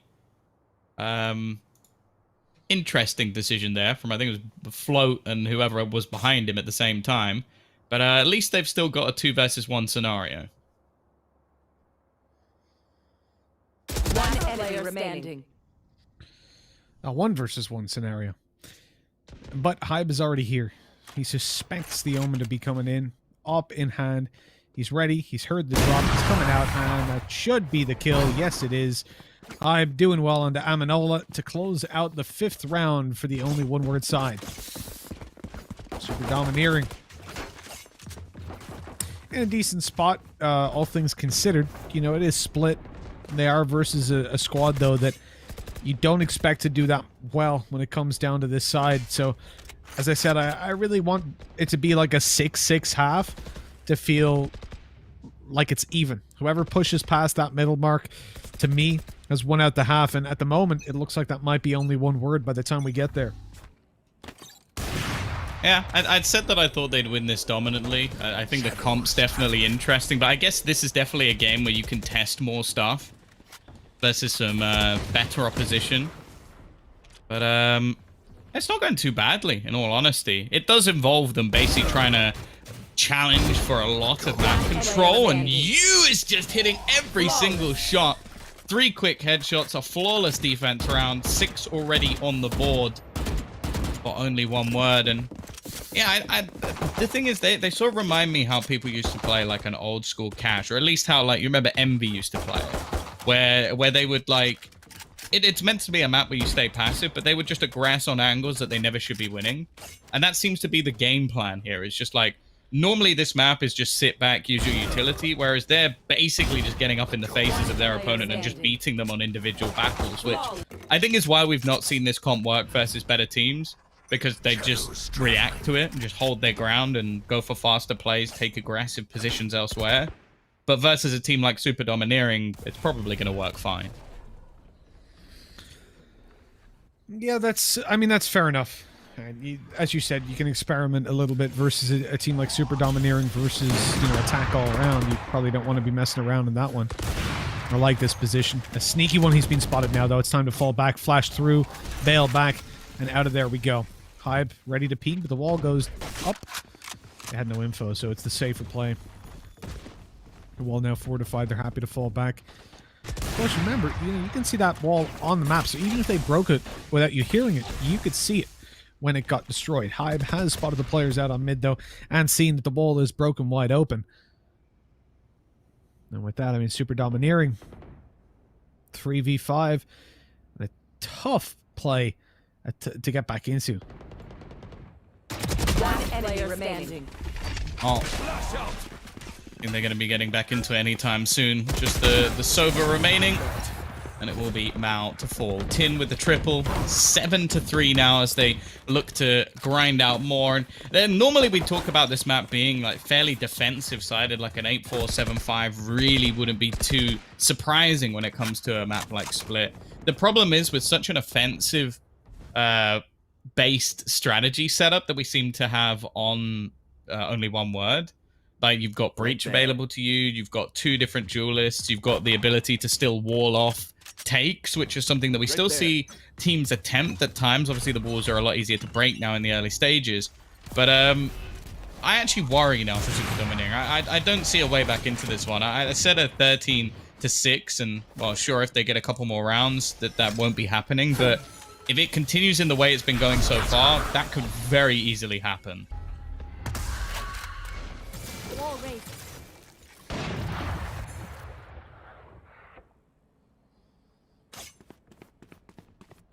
Yeah, Super Domineering. Here. They got to get in here. They gotta get themselves into the game right here and now, and I know what's happening. No one's watching B main. What? Floats just walked out. He literally, no problem. Waltzed out. There was a wall down on mid as well, Tom. What's happening? Darkus is known to be around here. He's been spotted up above, but maybe they've forgotten about him. They seem to be completely unaware that he could be here. Eventually, he's dealt with that as a brave play with the shotgun, but Float in for a third.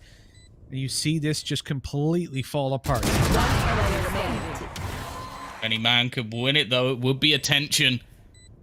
He's so good in these clutch situations, be it the Reyna or Jet in his hands, and he's looking to try and close this one out. It's only going to be a pistol available on the other side of things. Needs an instant shot and isn't going to get it. It will be attention to close the round, give them an 8th, and I think that's another thing that we've seen from them just having these duo of duelists is just that they're able to win clutch rounds that they never really should. That's now 2 where we've seen both Heeb and Attention just clutch out ridiculous situations. And because of that, Super Domineering have never really got into this match.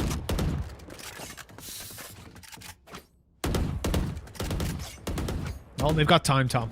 You know, if you've been watching the previous games at home, you know full well that this is the kind of position where Super Domineering can come back into it, because we saw it in the very first game. It went from 9-3 on earth to 11-13. This is interesting.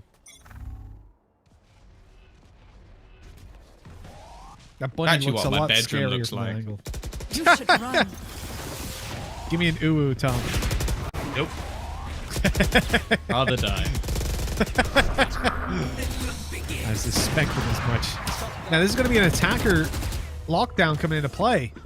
We all hate lockdown, I know, but sometimes it's necessary. And it might be necessary for Super Domineering to get themselves into a position where they can win this round. Starting to push forward. Oh my god! You has just wrecked them. Up behind, quick little double tap, and now Super Domineering on the back foot, smoked out in main. It's danger city for the Omen on backside. His teammate makes it through to help out. You trying to roll the dice and go for a looky spray. He's going to get flanked out, but he's found a third. They have no idea where this Killjoy is, but now they're going to start to realize. Down goes for this defuse. They've spotted him out, and it's just going to go halfway. You going to swing on through, but that player's realized something's up. But he's got it. It's on his side. He knows exactly where this player's coming from, and Yu's got 4. Float goes down, defuse in play, and 9-3.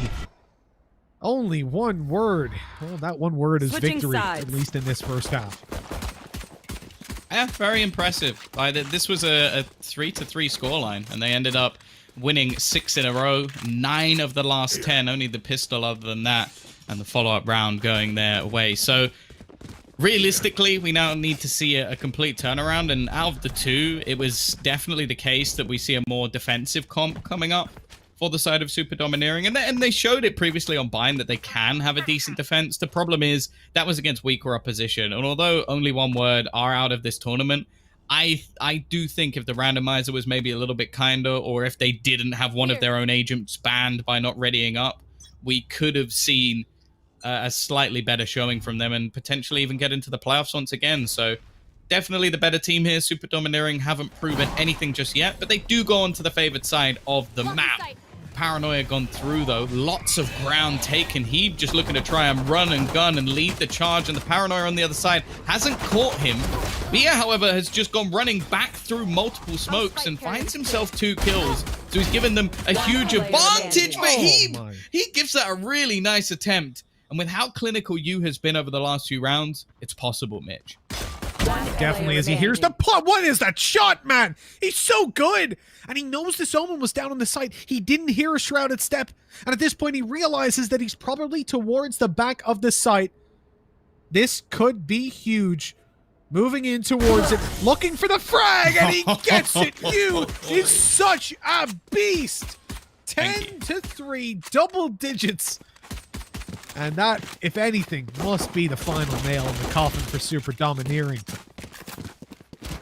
They've just lost too many clutches. That's what we're looking at in this game. Like, we have seen now Omen, Jet, Reyna, all with clutches of their own, and realistically, I think that's the nail in the coffin. We're going to see a small investment into some pistols, and on the other side of things, do we get any rifles?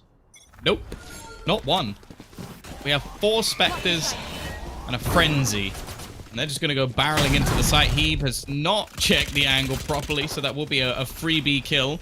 And actually, nobody's there to trade it out. This is starting to become a little bit worrying as the rotation's already coming in thick and fast. We also have Attention low on HP, although, of course, a free frag for him anywhere would be enough to get him back to full health.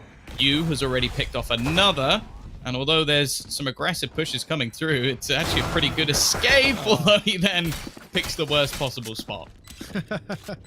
Out of the open where he can be shot. That's not exactly how you want to move. This 3 versus 3. Oh, Tim. That's a good angle that he had. And they managed to close it out nicely. Only one word. Well, you said 13-6, Tom. And we started to doubt them with the composition that they picked, but looks like we were wrong to disbelieve. Is this the new meta? No. But shooting people in the head is the new meta, and you is an expert on that. Yeah, I think the problem is as well that I've seen now a few games where PP playing this breach, he has achieved nothing. And that's actually a running theme throughout. So I'm all for like a breach being within your agent comp. I think it's a very good agent to have, especially at the moment with the extension of the flash time. But realistically, he just doesn't suit that agent. You can just see it just doesn't work for the team. Darkest already going to be getting the opener on the Sage. Not normally something you say too regularly. Bear in mind, this is still their bonus round. There's a lot of SMGs in here, but with the rifles they've retrieved elsewhere, they are absolutely slaughtering their opponents. Maybe 6 was generous, as it's 12-3. They need one more round to close things out, and well, my prediction is not quite correct, but it's at least dominant. Yes, dominant it is. I mean, for only one word, there's not much we can say that isn't blatantly obvious just from looking at that scoreboard. Yu's been insane. He's been clutching out an unreasonable number of rounds. And I think if you really just take a look at where they started, I guess that they were one of the favorite teams within this group, within this tournament as well. Super domineering, again, we thought were below only one word for sure. And the fact that you then see that still play out in the final game, this just tells me that Overtime and TMT are legit. There's no messing with those guys. I like that flash a lot, but it does not work versus the judge that was already backed off. Still up close, ready to fight, and that is not exactly how you want that one to go down. He died to the aftershock. He just walked into it. You know what? This is just something more for the organizers than for anything else. Personally, randomizer's not ideal, but I understand it. I would like to see ban randomizer. Like that would be fine with me, because I just think the way that we're seeing, for example, only one word.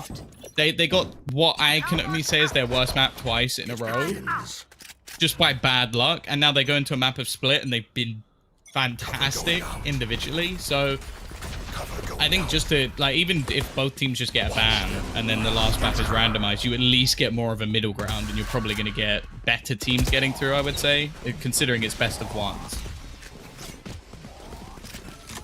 Yeah, I can see that for sure. I don't know how many flashes I've just heard pop there. I feel like 100 at least. This is, oh no, Mao had the jump on them, but he missed the shot. Oh, they're going back. Connecting to the chest, now they're on their way to no B, one and this is just wide open.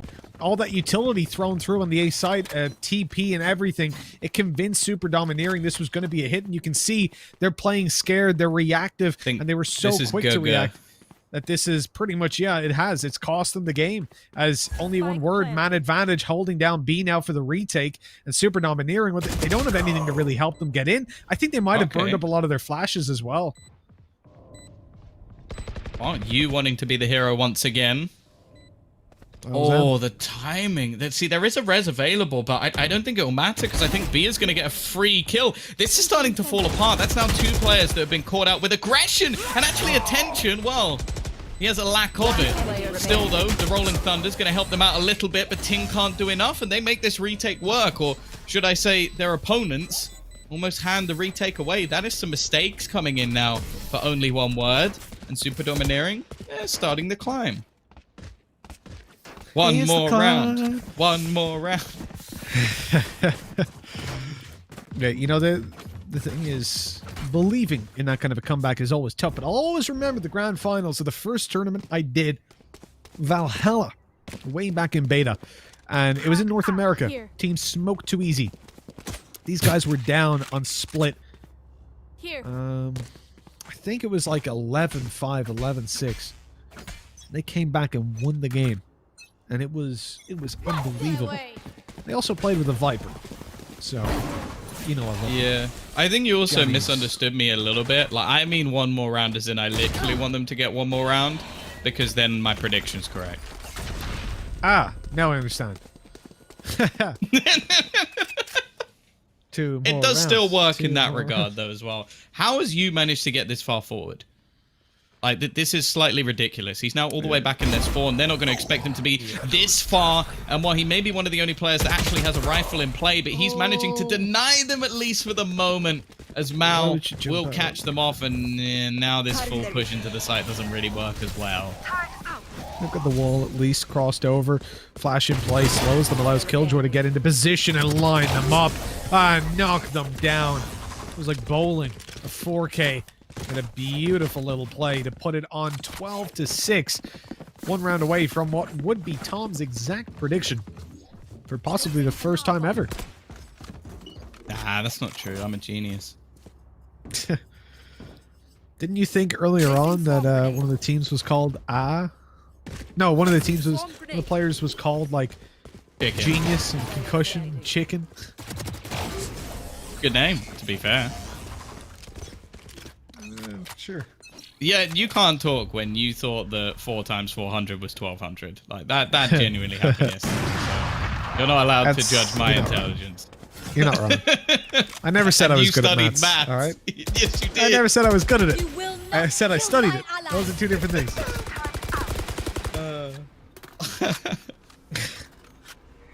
Well, an early pick does come up for Super Domineering, but you wouldn't be able to tell.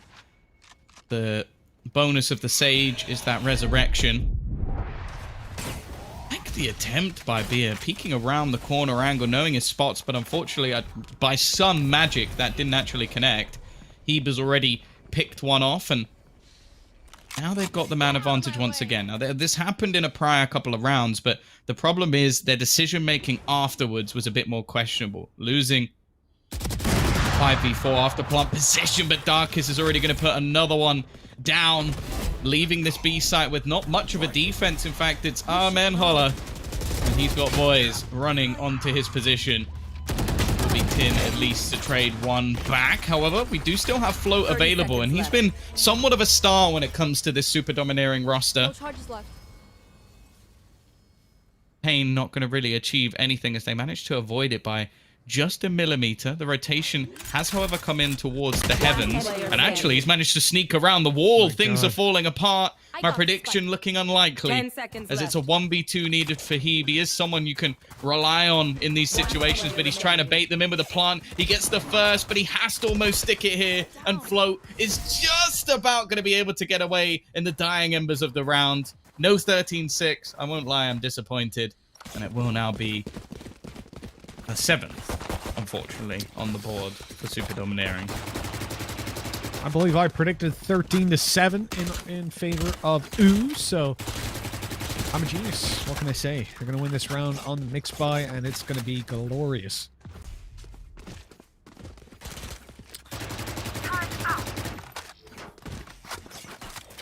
Do you believe, Tom? In the comeback. Ooh. No. No, it's Oh. 13-7. So you're asking me... Well, to be fair, you just added 1 to my prediction, but sure, why not? Ah, mine was nothing to do with yours. It was a very advanced algorithm Okay, used to well, calculate. tomorrow you can predict all the games first, and we'll see how that goes. Oh, those could be some tags coming through, although nothing actually connects. For the Hunter's Fury deployed and destroyed. Super Domineering. Oh, Yu's just giving Breach a kiss and then going back down. It's like, oh, I forgot to kiss you goodbye. Mwah. Goes back down. Leading the charge, moving on. Well, all right. So they didn't know they'd lost control of Rope Room. which had been gone for about 20 seconds. That's a big mistake by Super Domineering. A large oversight, wall down and spawn to get them to the A site. This is where Float has to do it all. The Killjoy on your screens. He's been huge before, but this time he sinks. When a 5v2 emerges, this may well be the final round of the game as Mao tries desperately to pull it back. He's moving to spawn, but there's two players here dancing around the smoke. They deal with him and leave B to do it all. He's got an op in hand, and a headshot from Darkest closes it out. 13-7, Tom. What can I say? I'm a prediction meister, a genius. My brain is swollen. We've actually had to use one of those miniature mirrors to close in my head to make it look normal. My head is actually this size to facilitate the large brain that predicted this Can you name all the scoreline. teams in Group B right now? Of course I can. You've got AHQ, You've got three, you've got two- Bren, Legends, and Nongvan. What's up, Tom? Big brain. What was the last one? Brain. Nongvan. That's the one. Are you sure that's how it's said? I'm not 30% sure at least. At least. So I'm good with that. But look, that is the end of the game, Tom. The end of the day as well. It's been a lot of games. It's been a lot of fun, Tom, but it had to end this way. And so that will conclude Group A, meaning that TNT walk out on top with their 3-0 scoreline. And as you said, Tom, you know, it gets a nice little 3-2-1-0 flow down the left-hand side. That's what we like to see, you know. Not for the team with 0. Unfortunately, it's kind of what we expected. Super Domineering, I think we can make bold predictions next time we get to cast them, going for a 0-3, because they just don't seem to be up to the standard of a lot of the other teams. I will say that I was impressed with Float throughout the day. Like, considering he was a Killjoy, he was still able to put off some pretty hefty numbers. And if there is an opportunity to maybe join another team, that might be the suggestion I make, because... he's decent. The problem is, realistically, you're looking at AHQ as the only other Taiwanese team, and I don't think they're going to be making any changes anytime soon, because they have been the top within the region for a while. Speaking of the top, let's look at the top of the scoreboard over in the post-game stats. We have them ready to roll. And as you can see, Float is up there on the top in terms of average combat score, dealing damage, even if he wasn't getting the kills. And okay, the assists are low, but I think that's down to his teammates not really getting too many kills for him to assist with. We did see you come in with an insane amount of clutches. I think, for only one word, that team has got a lot of skill. Hybe and you alone have been incredibly impressive. I think Tin, he was AFK somehow during the pick stage, which arguably could have cost him a game. But seeing him in a position where he was able to deal so much damage across all of these games, it really makes me wonder, how is it that we're leaving or only one word behind coming into the playoff stages? It's phenomenal that they didn't make it. And again, I want to just congratulate TNT in overtime, because it just says so much about how solid they are skill-wise. You hate to see that, don't you? This is so misleading. Yeah, you really hate to see it. MVP is on the losing team, and your entry fragger is on the losing team. That this game actually don't make much sense at all. The spike was only planted 3 times for only 1 win. Obviously, they didn't play as many rounds, but I think there was 7 on the other side. In terms of opening duels, it was completely even, and yet one of the teams completely dominated. So if you are a man of stats, which I know Mitch Man is, it's quite confusing when you actually look at the overall things, other than the fact that I'm sure if we had a statistic for clutches, it would easily go the way of only 1 win. Yes, definitely it would. And, you know, the thing is, it's something I spoke to Angel about before, where he was saying that in this game, it's very easy to retake. And so that's why I think First Bloods don't actually matter as much as they do in Counter-Strike. Man disadvantage that you have if you've got ultimates in play, if you've got abilities still online, and you've made your opponents expend enough on the push, it can still work out in your favor. And here's the Group A, regional Group A, or the results. As we come into the end of the group, TMT top it out 3-0, like we said. Overtime, interestingly, they actually end up with a -1 round difference. They have lost more rounds than they've won, but they've won more games than they've lost. Yeah, there's a little bit of a brain twister for you. Basically, the 2 games they won were very close, and they just got smacked on that final map. Then, only one word, and Super Domineering down the bottom. As you see, 3-2-1-0. 3-2-1-0, down and up. on either side. That's nice to see. A little bit of symmetry for you OCD boys out there. Rapping. But I have to say, I'm quite impressed with TMT in overtime, Tom. These guys delivered. I didn't know who they were, and now I'll never forget them. Yeah, it's been an interesting day, in all honesty. Like, our first 3 games were incredibly close, like 13-10, 13-11, 13-11, and then all 3 last games were 13-7. So I'm a little bit disappointed. You mentioned symmetry, that if overtime had lost one more round, it would have been 3 13-11s and 3 13-7s, which would have been perfect. But, you know, you can't have it all, just like my prediction in the last game. But, yeah, a decent day overall. I think we've learned a little bit about TMT, which I think is going to be exciting. And going forward, we'll get to see how they match off in the playoffs. Of course, they now have a few weeks to prepare, to say the least. They're not going to be back until the 10th of December. So, in fact, they've got exactly 3 weeks to get ready for their next stage of the tournament. But we, in the meantime, are going to be back tomorrow, I believe, Mitch. So, because we've got our Group B, and as you mentioned, AHQ, the reigning champions, are going to be looking to try and reclaim their crown with a good start in the tournament. Yes, indeed. Now, we've actually got names there. You've got Bren, who've been floating around the scene for a little bit. You've got Legends, who we'd seen before. I don't know if it's the same roster, actually. Let me just quickly Bren have a pretty good mobile Bang Bang team, so I'm looking forward to see what they'll bring out here. Riot are going to love it if you keep advertising that game, now that we've realized what it is. But yeah, Legends will be there as well as Nongwan, who I'll learn how to pronounce properly by tomorrow. I promise. I'm sorry, I'm Irish, and it will never happen in the correct way. But yeah, so this is going to be an interesting group. I think everybody expects AHQ to top out the group. Yeah. I could see Bren or Legends take second spot. Nongwan, I don't know. So again, this is going to be another team that could surprise us like TMT and Overtime did today. Yeah, for sure. I somewhat hope so, because I don't want to see any sort of like teams just getting stomped out. But you never really know. That's always going to be the case in the group stage. Of course, a lot of qualifier teams and some of the invites who've been playing against much better opposition are likely to be the ones that we see get through. The real